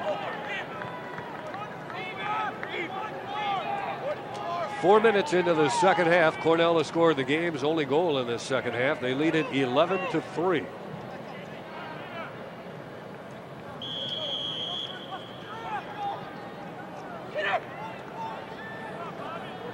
Now Vivian and Cummings sending it crossfield for Paletta. They're really and spreading the cutter it out. Keener. It's intercepted by Scaramuzino. Steve Scaramuzino feeds Nelson. Nelson backdoor score. Gordy Mapes coming in from the backside, and Syracuse on the scoreboard here in the second half.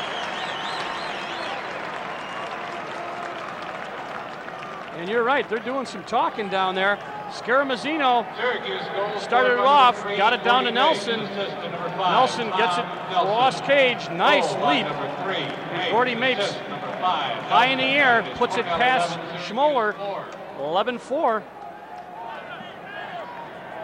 Once again, we talk about the face-offs, and Syracuse has got to get more than their share in the second half to control the ball and get back into it offensively. 11-4, lots of time to go. 10:41 in this third quarter. Oh. Movement before Yep. the whistle. That's the way to go. If you're Syracuse, you've got to hope for something like that. Now you get a chance to get that offense out there again, give the defense a chance to rest, and let's get some more goals. 11-4. Curry, Kavanaugh, and Gate at Syracuse midfield. They attack Nelson, Mapes, and Zilberti. Long, Francis, and Paletta on defense. And also Aaron Jones out there. They have played spectacularly through this whole game. Look at the crowd on the crease and there. Kavanaugh shooting, and here's Schimoler. He seems to be down on the shot before it even comes. He knows where they're going. He must have great vision because they really had him screened on that one, or attempted to screen. And he spots Aaron Jones open in the middle of the field. Scaramuzino picks him up. Cornell does a good job staying onside. Steve Long on the move. Waits for Lizio to come on. And so does Caliendo. And Mike Cummings They got enters. to jump out of the box there. We'll see him come in the picture. Cummings right there. Meyer sets some vicious screens back there. That time they eluded it. Goldstein stops on a dime. And now Meyer. Down he goes. And the flag comes flying as well. 30 seconds. Hold against Syracuse. Let's see if we can see from the end zone. There he is, holding him up with that stick, or hooked him along the leg.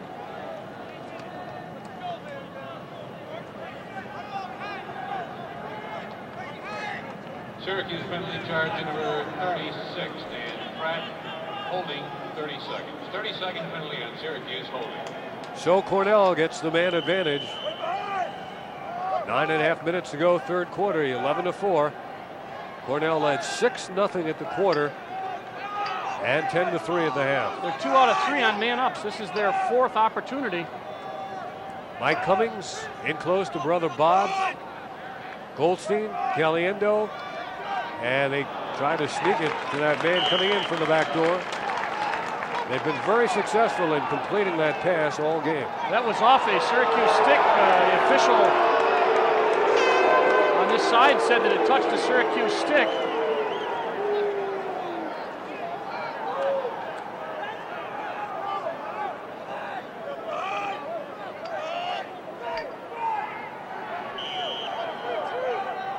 Syracuse still man down. And it's Goldstein, run off the play. Back outside to Cummings. Caliendo. Goldstein feeding the crease for the goal by Meyer, his 4th of the game. Meyer is just in perfect position all the time, and I don't know how they got the ball to him and how he managed to get the shot off. Let's see on the replay. Goldstein, the man who does most of the feeding, well, they got him on the crease. They got there late. They slid late. I believe that's a man up. I don't know if they were even yet or not. They were even. Steve Meyer's 5th goal in the game. He's got both goals this half. So they were even, but just as Syracuse now down 12-4. Todd Curry wins the face. Quadruple team momentarily, now up ahead. Syracuse gets it to Cavanaugh. He's got an avenue to the goal, switching directions, balancing out the field. Donahue changed hands, feeds in close, and Gordy Mapes missed the gimme. He scored moments ago from that same spot. This time he couldn't get it. What a move by Aaron Jones. And another fine move. And he spots Mulligan. Mulligan cruising right by. O'Donnell does a good job of getting back. Now Goldstein. Jackrabbit quickness. And Gotti is coming on. Goldstein, the assist man, makes a long pass, but he has really been doing his job assist-wise. And Gotti has it. Caliendo comes on. He beats Scaramuzzino coming out of the box. And Gotti can't hold on to the return pass. That should get out of bounds. And he can't save it. There's the man-up goal situation. 2 of 4 for Cornell. Syracuse 1 of 7. The last one was not a man-up goal for Cornell. It was close to it, but they were even. But Cornell has really been dominating the action. 12-4. Syracuse getting some new legs into the game. Keith Owens on for the first time. Junior out of Port Washington, number 1, Keith Owens. He's an All-American at Nassau Community College, junior college transfer. And Gate looking for the one-on-one power move, but he can't get it. Great defense. Oh, they're doing a job on him. And they disrupt Syracuse offensively again. Here's Owens. The Gate brothers along with Owens, and they can't hold on to the ball. That's Steve Long, number 12, doing such a good job defensively. Gary Gate in close behind the back shot, Zoberti. Nelson saves it. And Nelson gets his pocket picked by Vivian. And the Cornell crowd is loving it. Syracuse now going to add to a disadvantage. Detected slashing. And right in front of that bench, you can see the man talking on the phone. If we get another shot of him, they really love to use that walkie-talkie. You can see the aerial there in the left-hand corner. There he is, right in the center of the screen. There's a good shot of him. And they really like to use that. And Richie Moran now conferring as they set up this man-up offense, which has been 2 for 4, which is excellent efficiency, 50% for a man-up. And they make Cornell take it back to the midfield line. They have to start right there. Here comes Caliendo. And he goes to Steve Meyer with 5 goals, the star of the game. Outside. And over the head of Meyer, so Syracuse will get it back. We're down to 6:50 to go, third quarter. And Cornell continues to lead 12-4. You know, I looked at Meyer. I know he's 6'3", but I said, look at his legs. I looked at his weight, Dave, 6'3", 170.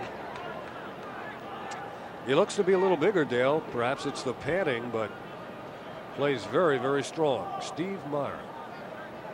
There's Curry with the wrap on the leg. They thought he had a little ankle problem, but that doesn't seem to have bothered him today. Meyer's only a sophomore also out of West Hempstead, Long Island. Syracuse gets it down quickly to Burns, but they allow Cornell to get back defensively as they make changes. John Zilberti over the top he goes. Owens comes on with Curry and Kavanaugh now. Different combinations being used. One-on-one. Kavanaugh against Francis, or Curry on Francis. Here's Owen in traffic, and it's off the stick of Kavanaugh and out. Seen quite a bit of that today, of missed opportunities and ground balls that went out of bounds. When they look at the tapes at this game, I'm sure Coach Simmons will find a lot of things that they've got to work on. Mark Hoteling in the game now for Syracuse, number 23. Jim Egan's on as well, a freshman attacker. So Roy Simmons is pulling out all the stops, trying to get some kind of combination. Aaron Jones by Chris Got Burt. great speed. Aaron Burt Jones on the bottom hand. bouncing it out. Keener, and now Meyer is there. Meyer giving it back up in a crowd. Keener pulls it down. He's got Goldstein, and he goes to him. Syracuse picking up man for man now as they. Bob Cummings is running the show.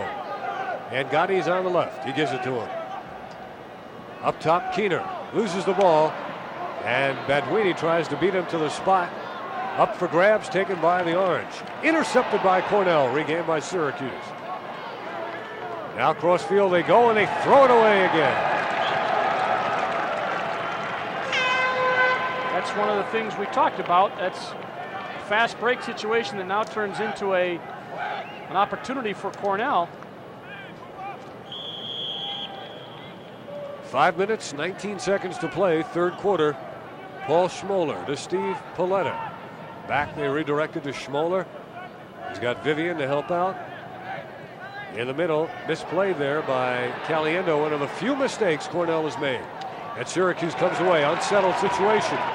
Can they spot an open man? Cornell takes away that fast break. Curry slows it down. Curry works. He's getting double teamed. Now he's single teamed, but Caliendo's on him.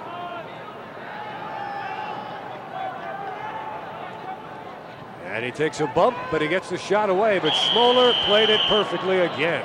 It wasn't a very hard shot. Speaking of shots, Dave, we have an interesting stat here. That was Syracuse's 29th shot. Cornell's taken 18. They've outshot them by 11 shots, and they're down by 8 goals.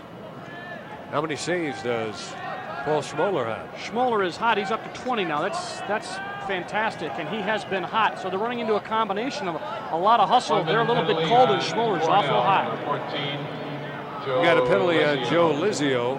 Cross-check. Cross-check penalty. On Cornell. See if we can see the cross-check. See, the shot was not much. It was a kind of a off-speed, and as you said, Schimoler right on it. You can see why he was honorable mention last year as a freshman. Honorable mention All-America and the Ivy League Rookie of the Year. Once again, Syracuse trying to pass from behind the cage. And they have to go back to midfield as Rossi. Now Curry. Nelson, or is it Zilberti? Zilberti. Across the zone, the shot. And it's pulled in by Schimoler. Paul Gate took it. Vivian with Nelson coming at him. Up in the middle, Aaron Jones. Goes by Gate.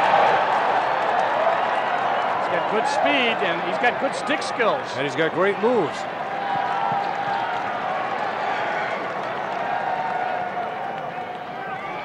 Three and a half minutes to go, third quarter. Steve Long way downfield for Wurzburger with Goldstein.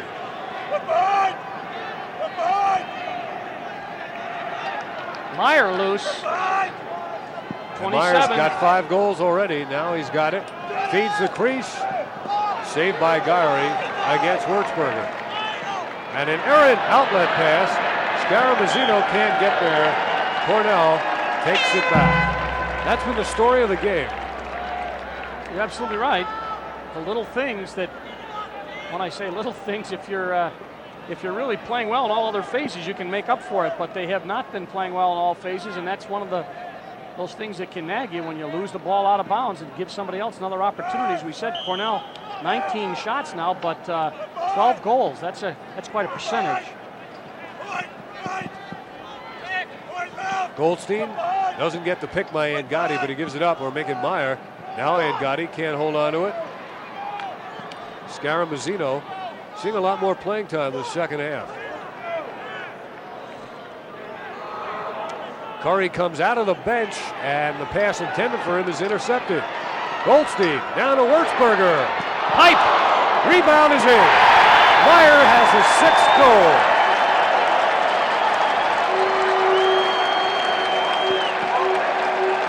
And that all began when they tried to feed Curry coming off the bench. And he wasn't quite ready for it. It ended up in an interception, and Steve Meyer has goal number 6. Here's Meyer, the man who has been so dominant. The rebound, and Gyrie tried to go over and pick it up. You know, we talk about stats, Dave. I've got Cornell for shooting about 65%. That every time when they shoot, they're scoring 65% of the time. That's really tough to stop. And they've upped their lead now to 13-4, their biggest lead of the game. Lizio went down. He was pushed. Lots of little penalties that don't show up on man-ups that give the other team possession. And once again, Cornell will get it. 9-goal differential.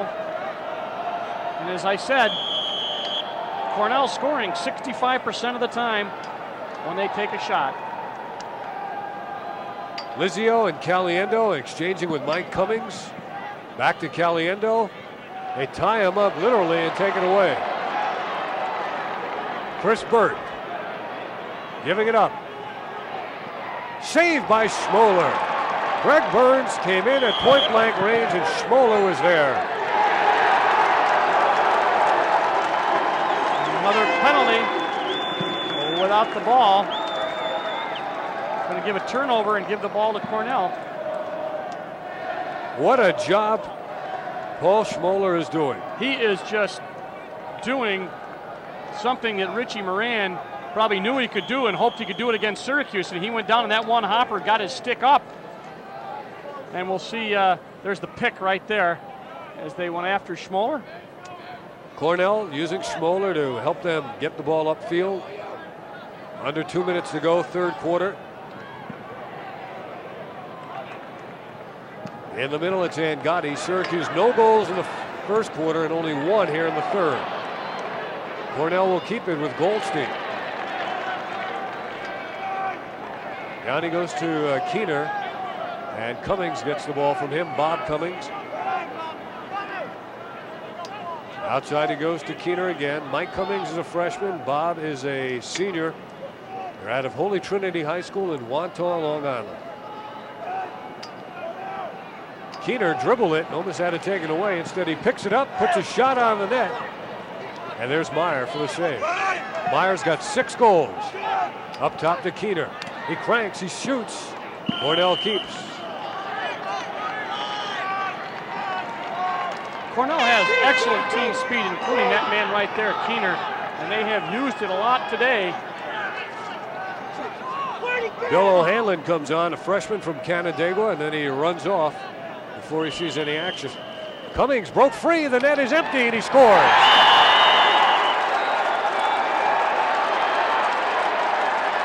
Against the defense of Steve Scaramuzino. Now they doubled the ball, hoping they could get a turnover and using the goalie to play defense, left the cage open. It's a gamble. It didn't work that time. And it backfires in a big way. 14-4. There's Gyrie, and there's the jump right there that Cummings got.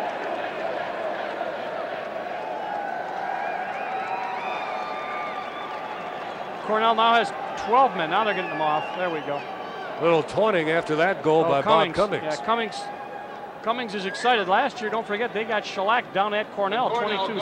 Scored by number 9, Bob Cummings, with an assist to number 15, Tim Goldstein. Bill Dirgel on the face against Lizio, and Lizio down on the turf, still working at it, and he wins it, or at least he did for a moment. Possession was declared, but I don't think anybody has really gotten the ball. Lizio scraps it back. Kavanaugh takes it for Syracuse. Lizio from behind. They're working down quickly. They feed it back, and the save by Schimoler again. Yeah, the pipe helped him out there, but he was in great position. The ball went up over his shoulder, hit the pipe, and they got it at the midfield. Aaron Jones, ball down on the ground. But Cornell is there with Steve Paletta. That's one of those things that doesn't show in the stats, being in the right place at the right time. Mulligan dumped on the double team, but he's back up, and he's got it. Yep, that's what we just said. They really are all over. When that ball's down, they seem to be in the right place. 15 seconds to go, third quarter. Cornell's going to hold it to get possession and avoid a face-off to begin the fourth quarter, I believe. Or will they get a shot away? There's no man down. That's right. And at the horn, it's saved by Gyrie. The end of 3, and the Big Red, and their fans rising to the occasion. They lead it 14-4.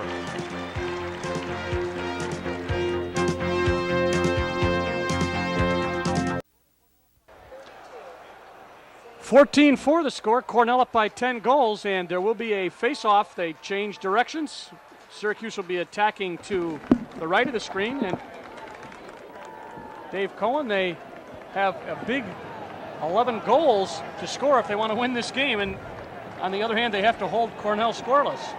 Not only is the margin 11, but you're shooting against a man who's playing one of the finest games in goal that I've ever seen, Paul Schimoler. Cornell and Cortland are the only teams that have ever won here in the Dome. And I believe if Cornell wins by a margin comparable to this, it will be the most one-sided victory by an opposing team here in the Carrier Dome. 15 minutes of lacrosse to go. Paul Keener on the faceoff against Pat Donahue. And it is Francis who comes out of there, and he's demonstrated all game long. He's got speed and strength for a big man, knocked away from behind nicely by Kavanaugh. Wurzburger is tied up by O'Donnell. Incidentally, that was Kurt Pratt on the faceoff. We saw some new faces getting in, and Kurt Pratt out of Jamesville DeWitt was in for the face. But Cornell came up with it, and Syracuse with a hold. I don't think there was possession, so it should be even. But the stat that isn't shown there, and as you can look at the shots, Syracuse 32-23. It's amazing. But we said that Cornell is actually shooting about 65%. Make it higher now. As Steve Meyer gets his 7th goal of the game. Gyrie stopped it, but it had enough momentum to keep on rolling in.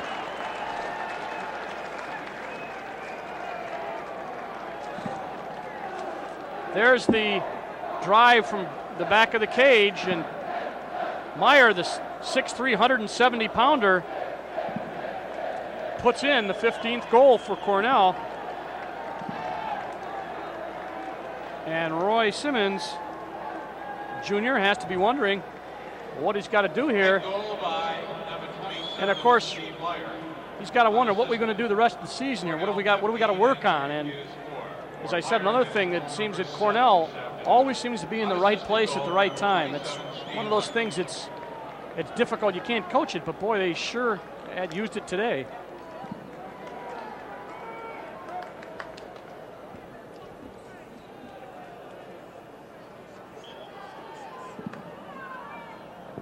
Face-off, ball down. Kirk Pratt again out there, number 20, ball up in the air. And where is it? Yeah, they've signaled possession for a second, and Neil Alt, number 8, is on. He takes that shot, and there's Schimoler pulling it in. He's vacuuming everything, and here comes Cummings. Giving it up to Goldstein. He took his eye off the ball. Goldstein trying to run it down. And Syracuse has it. Keith Owens. All the way, gives it up to Burns.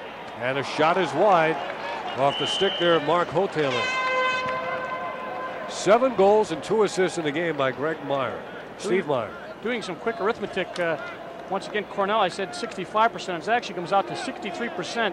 Every time they have taken a shot, 63% of the time they have scored. This is, of course, Syracuse's clear by Owens, and the eventual shot and retain of possession by Syracuse. Here's Alt trying hard again for that shot. Outside, Schimoler, another save. The rebound, and Schimoler gathers that in as well. Francis took his eye off it, and Gate has it. At midfield, Gate. Far sideline, Alt. Hotaler. Drive. 14 is Burns. Jim Egan is on now, number 9. Hard to tell the 8 from the 9 right. on the jersey. I thought Alt was shorter, and my suspicions are confirmed. Owens against Long. Crowded on the crease. They're going to jump. Shot. Schimoler again with a save. Not a very hard shot, taking nothing away from Schimoler, but that was not the shot they wanted. McNamara sending it back to Owens. And now it's Gate. Man-to-man by Cornell. Gate goes by everybody. Oh, was blocked out by Schimoler, who came out of his cage to stop that one. What do they have to do to get it by him? Well, they've got a unit in that was not really got a lot of experience, and they're not moving as well away from the ball as you'd like to see. Egan against Jones. And they're going to get doubled and High tripled. shot intended for Hotaling, and Cornell's going to get it. Well, you see all the red jerseys. You see a lot of the white jerseys, and they're able. There's the save that earlier by Schimoler. But we've seen a lot of people, and as a unit, they might not be working as well as maybe the first unit, but Coach Simmons juggling a lot of people in and out. By the way, the Cornell record for goals in a game by an individual is 10. Set back in 1940 by Bob Brennan against Pennsylvania. I knew that. More recent times, 8 goals, of course, this year by Wurzburger. Yeah, he had 8 against Cortland. In the middle, it's Caliendo. Mike Cummings open down the left sideline. And here's Meyer. Behind the cage, Goldstein. Mike Cummings. And a big push. That's going to give the ball back to Cornell. Scaramazino on the push. And you'll see the Scaramazino. There it is.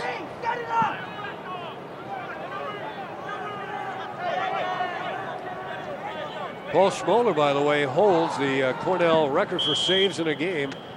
He and Bob Rule, each with 27. Schimoler did it last year against Brown. Well, he's got 25 now. I'd say he's got a shot at breaking that record. Goldstein and O'Donnell. Intended for Lizio, and Meyer is back to try to save it, but he can't.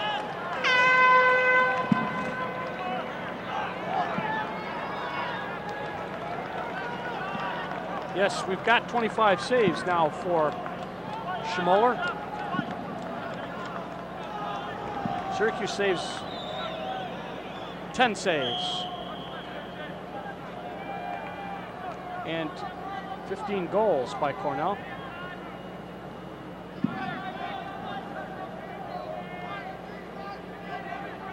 Stouffer and Gyrie, Pat Donahue on the far side.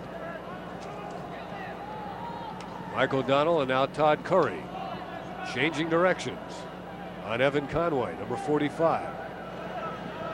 Curry trying to sneak in. Schimoler with number 26. Uncanny.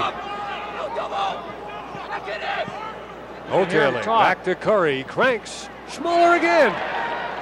And again. And Vivian's also been in there with him. He gets 2 more saves.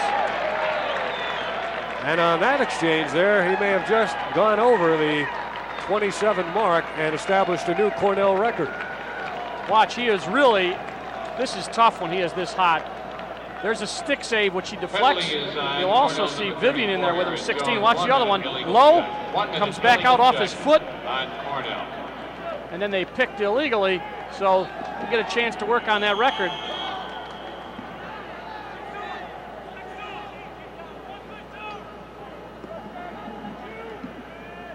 Syracuse working the ball around. They're man up. 15-4 is the score. Ball deflected. Outside to Curry, sends it back into a crowd. Schimoler again against Gordy Mintz.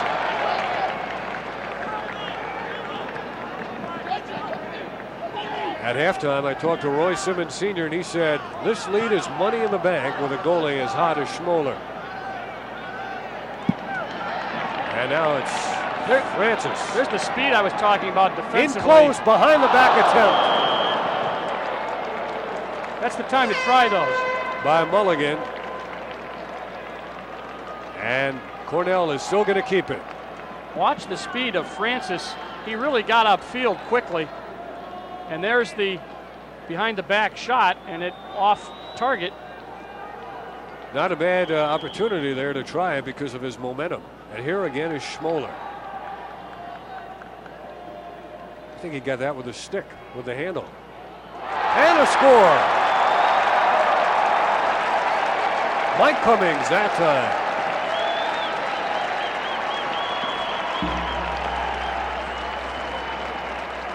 Goal number 16 for the Big Red. And you can't tell me they aren't thinking about last year's game.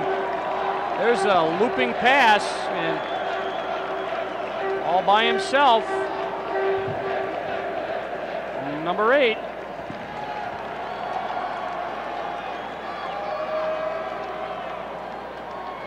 Or was that 6? I'm sorry, it was Mike Cummings. Goal by number 6. Mike Cummings gets his first goal of the game, and Tim Goldstein with the assist. Goal by number 6 Cummings, assist 15 Goldstein. Bill Durgill on the face-off. Down he goes. He's pushed from behind by Joe Lizio. And Syracuse 16-4, a certified rout. Incidentally, we have 7 assists unofficially for Goldstein, the man that we talked about coming in, and he had 26, I believe, coming in. So Goldstein is really played a spectacular game also for Cornell. And it won't get any easier for Syracuse because Hobart comes in next Saturday here at the Dome as part of the spring football lacrosse doubleheader. That shot is high over the head of everybody off the stick of Hotaler.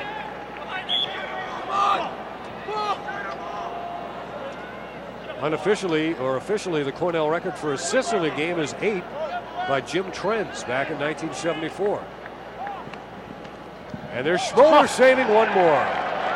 We talk about hot. That kid is just, as a sophomore, he is something else.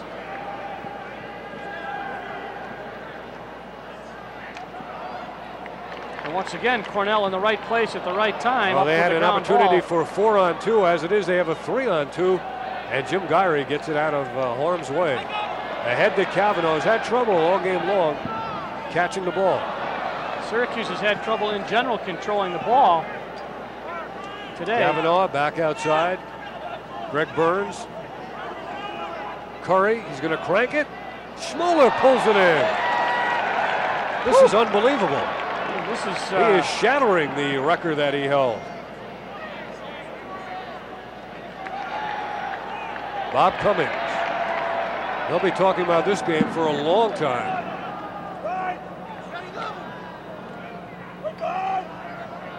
Eight and a half minutes remaining.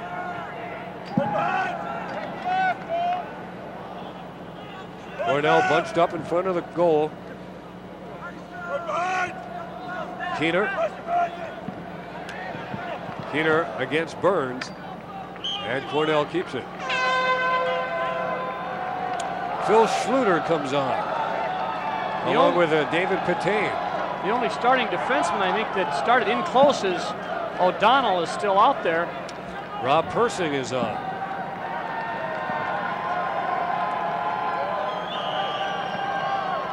Once again, the goalie playing defense. And an empty net shot by Keener. He let it fly about 20 yards away and he nailed it. 17-4 is the score.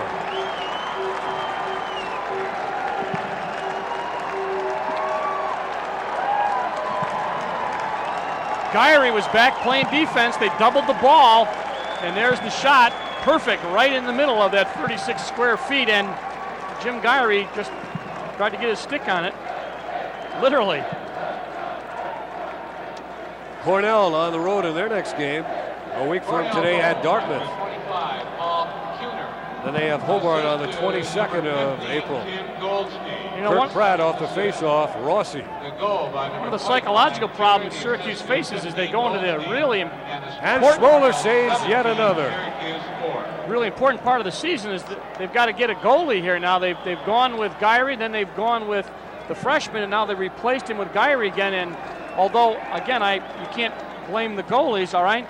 They've had a lot of shots taken at them. You want to get their confidence back. And 17 goals is tough. Steve Pauletta playing to the Cornell crowd. And we have a timeout taken by the Big Red. 31 saves in the game to this point by Paul Schimoler.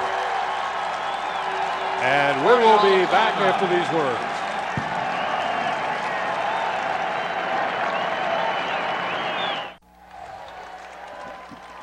And Cornell has a new man in the cage. Paul Schimoler, removed from the game, gets a standing ovation. We have him unofficially for 31 saves, which would be a new Cornell record. A lot of Syracuse fans standing for that one too, because they know what a job Schimoler did. The new goalie is Chris Modesti, and he is out of James O. DeWitt High School. And Syracuse also with a new man in the cage, Joe Ryan. So this game began with a freshman from James O. DeWitt in the goal for Syracuse, Matt Palum, and it will end apparently with another goalie from James O. DeWitt, Chris Modesti. 7 minutes and 14 seconds to go, and Cornell in command, 17-4. 3,709 watching today, and a beautiful day in Syracuse.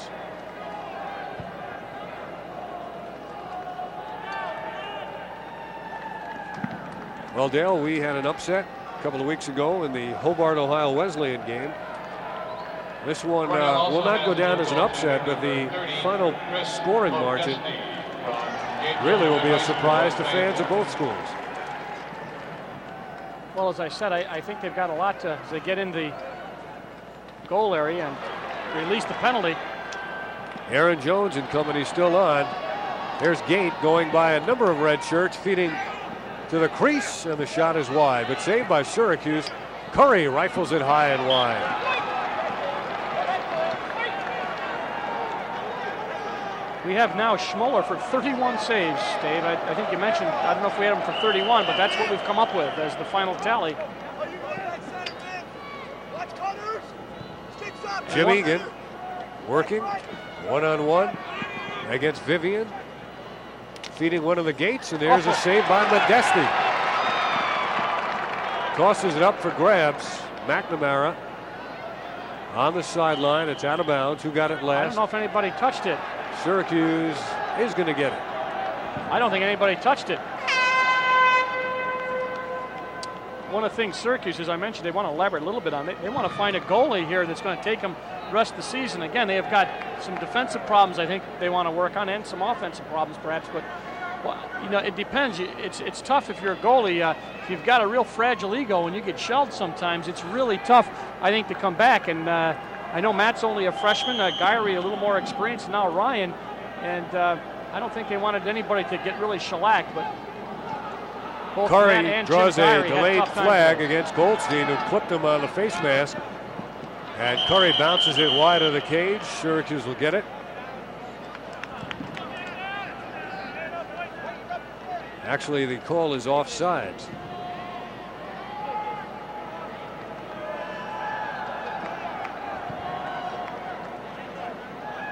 Syracuse goalies up to this point have 12 saves. And Cornell has taken 28 shots.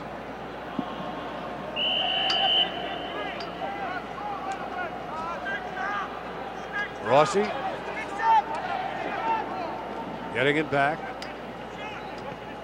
Now they tried to feed it inside to Zilberti. Usually you see him behind the cage on these kind of plays. Pauletta's in there battling. Should be off and Pauletta. A frustrating poke by John Zilberti. Pauletta and that whole defense has played well. Vivian, Aaron Jones, and Pauletta done a super job, and we'll see what happens when you're ahead by 13 goals and you're trying to get the ball against a frustrated team. Zilberti took 4 swipes at it. And Cornell has it now. Under 6 minutes to play. They lose it. Long loses it. Taken away there momentarily by Rob Person, number 34. Golfed out of there. And sloppy play now in the closing minutes of the game, as you might expect. The outcome has not been in doubt for many moments. Great feed and a goal. Just a tremendous feed and the goal. I think it was John Heil who got the goal, the freshman out of Arnold, Maryland. It is, John. And if that assist is credited to Goldstein, we may have another record. There's a nice pass. And John Heil, as you said, only a freshman out of Maryland, knew what to do with it when he got that. There it is. And you got to give Goldstein credit, and he's up to the 8th assist. We've got him for 9, I think. And the score is Cornell 18, Syracuse 4. But Goldstein also closing in on a record. We have him for 9 assists, which would be a new Cornell record according to their record book for assists in a game. Tim Goldstein, a junior transfer out of Hofstra. Lizio. They took the ball away from him on his backswing as the clock runs under 5 minutes now, and an 18-4 Cornell lead. What was that statistic defensively in terms of goals allowed by Cornell coming in? They were giving up, they're giving up 6 goals, about 6.8 a game, and with 4 now. And of course, what they said was that they had not faced an offensive team of Syracuse's capabilities. Well, they know their defense is really for real. As Cornell works here in the closing minutes, Jeff Hall, freshman out of Fayetteville, Manlius, whose dad is a lacrosse coach, watching. Good save by Ryan.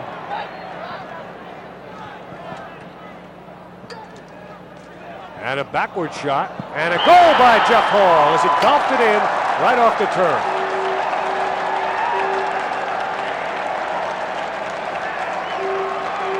Everybody's so Hall seen gets action. his 4th goal of the year, and it's going to be a happy homecoming for him as well. His dad, the head coach at Fayetteville Manlius High School, lacrosse coach, been there for many years. And behind the back, and then he golfs it after he does just what you're supposed to do on the crease. You're supposed to be a garbage man. You find anything there, kick toward the goal. That's exactly what Jeff Hall did after Moran, Kevin, the coach's two coaches' sons in there. Kevin Moran put it on the ground, and Jeff Hall knocked it in. And now Cavanaugh picks it up. Tried to feed it to Burns, who cut in as the pass went behind him. And it's picked up by Rossi. 19, Syracuse 4. Rossi. Outside he goes. Hoteling gave it up to Burns, and that was not a good shot. Bud Curry, please report to Interference, I think, Curry against. to the stadium. Oh, no, it's not interference. It's a call against Cornell. There's Richie Moran. 10, Navy 1. With 5 minutes Talking remaining to in the third period. Army leads one of his 1 players. 9-7. 4 minutes and 4 seconds to go in this game. And who would have thunk it? Not too many people, I'll tell you that. You said Syracuse was actually the underdog coming in maybe by a goal. And they like being in that position, they said. Owens gives it up to Burns. Modesti saves it. And there's a ball that's loose and scooped up, taken out of there.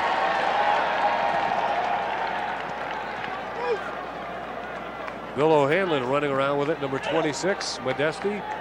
Up ahead for Vivian, who's played a whale of a game defensively.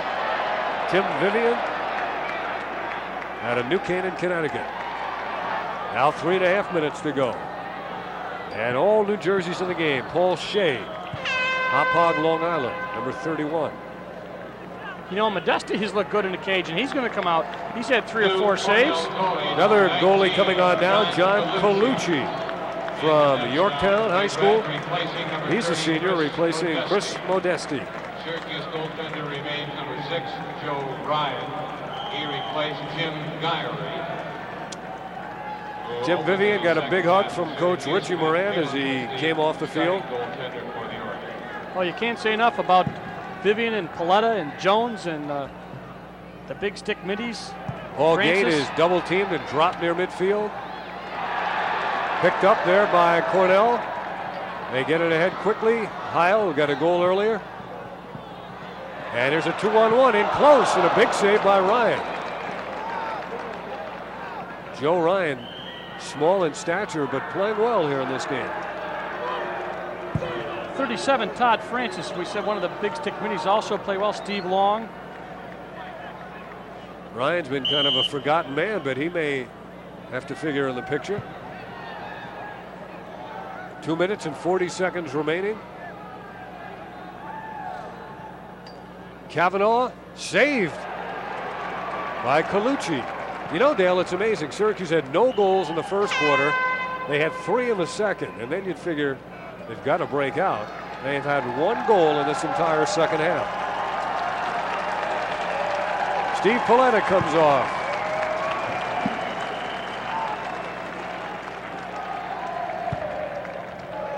Now, before the game, Coach Simmons was quoted in the paper saying he likes the defense of Cornell, and I can see why. Kavanaugh tried to sneak it down low. You know, Cornell may go on to win more significant games this year, but I can't believe they could ever play a better all-around game. Well, this certainly is the right point to win this big game as they head up towards the end of their season and head toward the playoffs. Egan tried it. Hotailing picks it up. Hotailing looks like he wants the shot. He does, but Colucci has his second save. And hot-footing it out of there is Paul Shea. Tried to loop it for Heil in front of the cage. And with a minute 45 to go, Syracuse has it. So far, all 3,709 of you, we ask you please to stay off the playing field when the game is over. Next week it'll be the Statesmen of Hobart and the Orangemen of Syracuse. Please stay off the playing field. And the game will be preceded by the annual spring football game.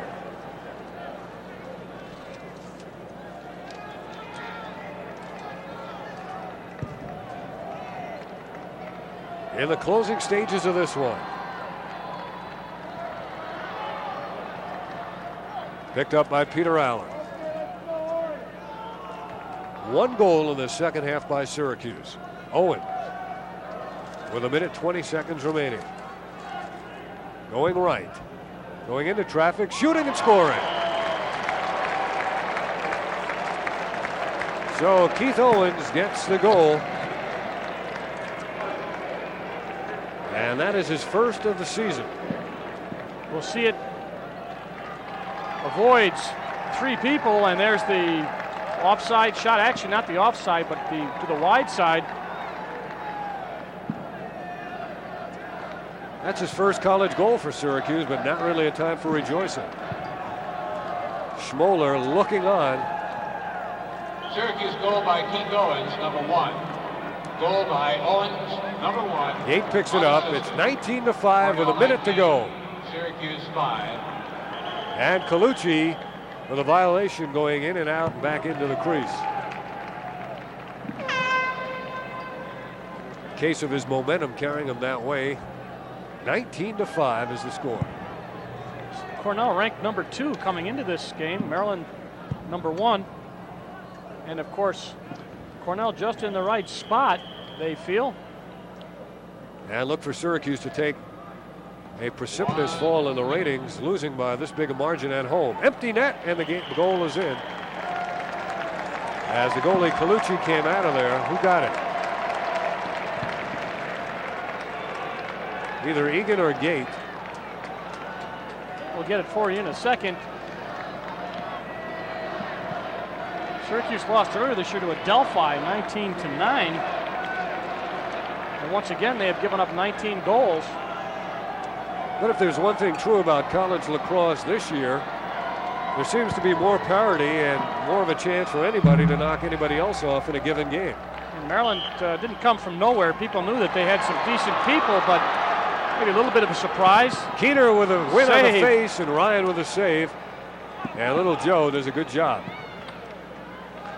Mike Ciano in the game, number 41. Up ahead he goes. 30 seconds to go. Colucci saves and rakes it in. The last Syracuse goal is by number 9, Jim Egan. Jim Egan got credit on that last goal. Gets the goal. There's Ciano picking it up, but the whistle had blown. Mike Ciano on this field a couple of years ago made that touchdown catch against Nebraska. His football eligibility is up. Drafted by the Cleveland Browns. And Cornell beginning their celebration as Keener comes off the field.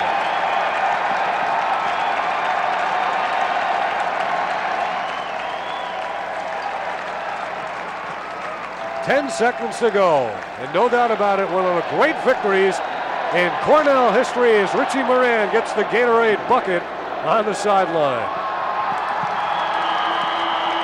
It's all over. Cornell wins it.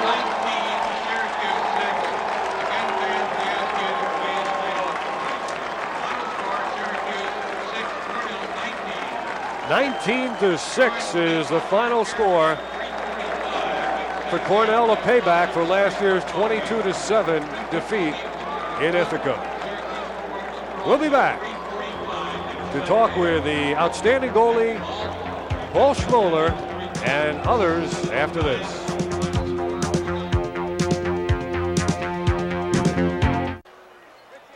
Final score here was Cornell 19 and Syracuse 6. With us now is Cornell head coach Richie Moran. And Richie, I mentioned to Dale in the closing moments that you may win more significant games this year, but I don't think you could ever play a greater all-around game. There's no question, Dave. I thought we had a picture-perfect first quarter. Paul Schimoler's saving ability, his ability to lead the fast break for us, his saves are unbelievable. It's the best goaltending I've ever seen in my 19 years of lacrosse. And it's a record, too, 31 saves. It is, and there's no question. We had, I think, 9 All-American goalies, and there's no doubt in my mind, I don't want to jinx Paul, but that was the finest performance ever by a Cornell goalie. Danny McAsee had it in the playoffs against Maryland, 76, and Paul Schimoler had it today. And we played against a great Syracuse team. Our players had tremendous respect for Syracuse, and I think that's why we played so well. What was your game plan coming in defensively to take away from them? Our game plan was to shut off when the ball went to the wings, try to neutralize their offense as much as possible with good hard checks, and play good position on their outside shooters to prevent them from going to the cage, which they're accustomed to doing. And our midfield defensive people, Todd Francis, Brian McCormick, all the way down the line, Steve Long, every one of those young men, Mike DiStefano, Evan Conway, our long stick defensive group did an unbelievable job for us. They neutralized Syracuse offense throughout the whole first half. You know, the defense was so easy to spot, Richie, but unofficially we have you, every time you shot the ball or when you did shoot, you scored 60% of the time. That's rough. That's pretty good offense, too. Well, we're pretty pleased to have John Wurzberger and Timmy Goldstein and Steve Meyer as an attack unit here at Cornell because they work very, very well together. And then the people coming off the bench do a great job for us. In practice, our attack personnel really run our defense, and I think it's made our defense a much better team. You got to be pleased, right? You guys really pointed to this game, and the papers quoted you saying, obviously, this is your biggest game so far. You've played other teams, but this was as far as talent, this was the best team you're going to face up to this point, and you've got to be real pleased with that as you head into the shank of the season and towards the playoffs. No question about it. You know, people wrote us off last year. The obituaries were written. We had some tough luck last year. I have a lot of compassion for those players that were in the game down at Shokov last year when we got mauled down there, and there's no question. Our players were thinking about that all week. We did get some letters from those players. We did get some phone calls. They would have loved to have been on that field today, but that's athletics. You know, you work hard every game. Syracuse worked hard today. We worked extremely hard, and there's no question about it. We're pleased with where we are right now, but we now know we're going to have to play top-notch lacrosse from here on out. We go on the road for about 3 or 4 more games, and then we get back to Shokov somewhere around April 25th, and we love to play on the road. The Carrier Dome, the class of the people here at Syracuse is tremendous. The fans in the stands, the Syracuse fans, the Cornell fans applauded all great plays. Richie, and we want to thank you, and quite a payback for last year's game. Well, I don't believe in that. This is 1987, and all we want to do is just play hard for 87. Good luck for the rest of the way, Rich. Thank you. Richie Moran, head coach of Cornell. They won today 19-6. Now we want to bring in to the interview position the outstanding goaltender in today's game. You heard Richie Moran say that was the greatest performance he's ever seen, and we certainly mentioned those similar thoughts. Paul Schimoler, a record 31 saves today. Paul, what a game. Congratulations. Thank you. You seemed to be down on the low shots before they were coming, up high on the high shots. Did you have some kind of intuition today to know where they were shooting? Not at all. I was just very, very aware of where the ball was, and very conscious of what they were doing. When their stick was going down, I was trying not to go down because they usually do a golf shot up top high, and I was just watching the ball. Paul, what was the scouting report on the Syracuse offense and the attack when you guys worked this week? Very good on moving the ball around. Very good offside and cross cage passes. So we were really trying to watch their passes and anticipate slides down low, and I think we did a pretty good job of that. And you got a lot of help from your defensive players today too. They really, I thought, played very, very well, and your big stick minis, everybody really helped out. It was kind of a real unity effort here with you and the defense. You played a great game. Well, I'd have to say it's the best team defense we've played since I've been here at Cornell, and 3 seniors on defense and a great defensive middies, Todd Francis up top. They add so much support to me, and geez, the shots they were getting were out far, and I was able to save them. Paul, 2 quick final questions. Is this the best game you've ever played? Definitely. And throughout my lacrosse career, this is definitely the best game, the most exciting game I've played. They say sometimes a great baseball hitter can see the ball, even see the stitches. Did you see the ball better today than you ever have? I think so. Definitely. Todd Curry's shot is extremely fast, and a few of his high off-stick shots were I was just reading right into my stick. Well, I know Syracuse doesn't want to see you again for quite a while. Congratulations, Paul Thank you very much. Nice game, Paul. Thank you. Paul Schimoler, whose brother John played on the Syracuse national championship team. So there's your final score. Cornell defeating Syracuse 19-6. Syracuse now goes to 4-3 on the year, and Cornell with a perfect 7-0.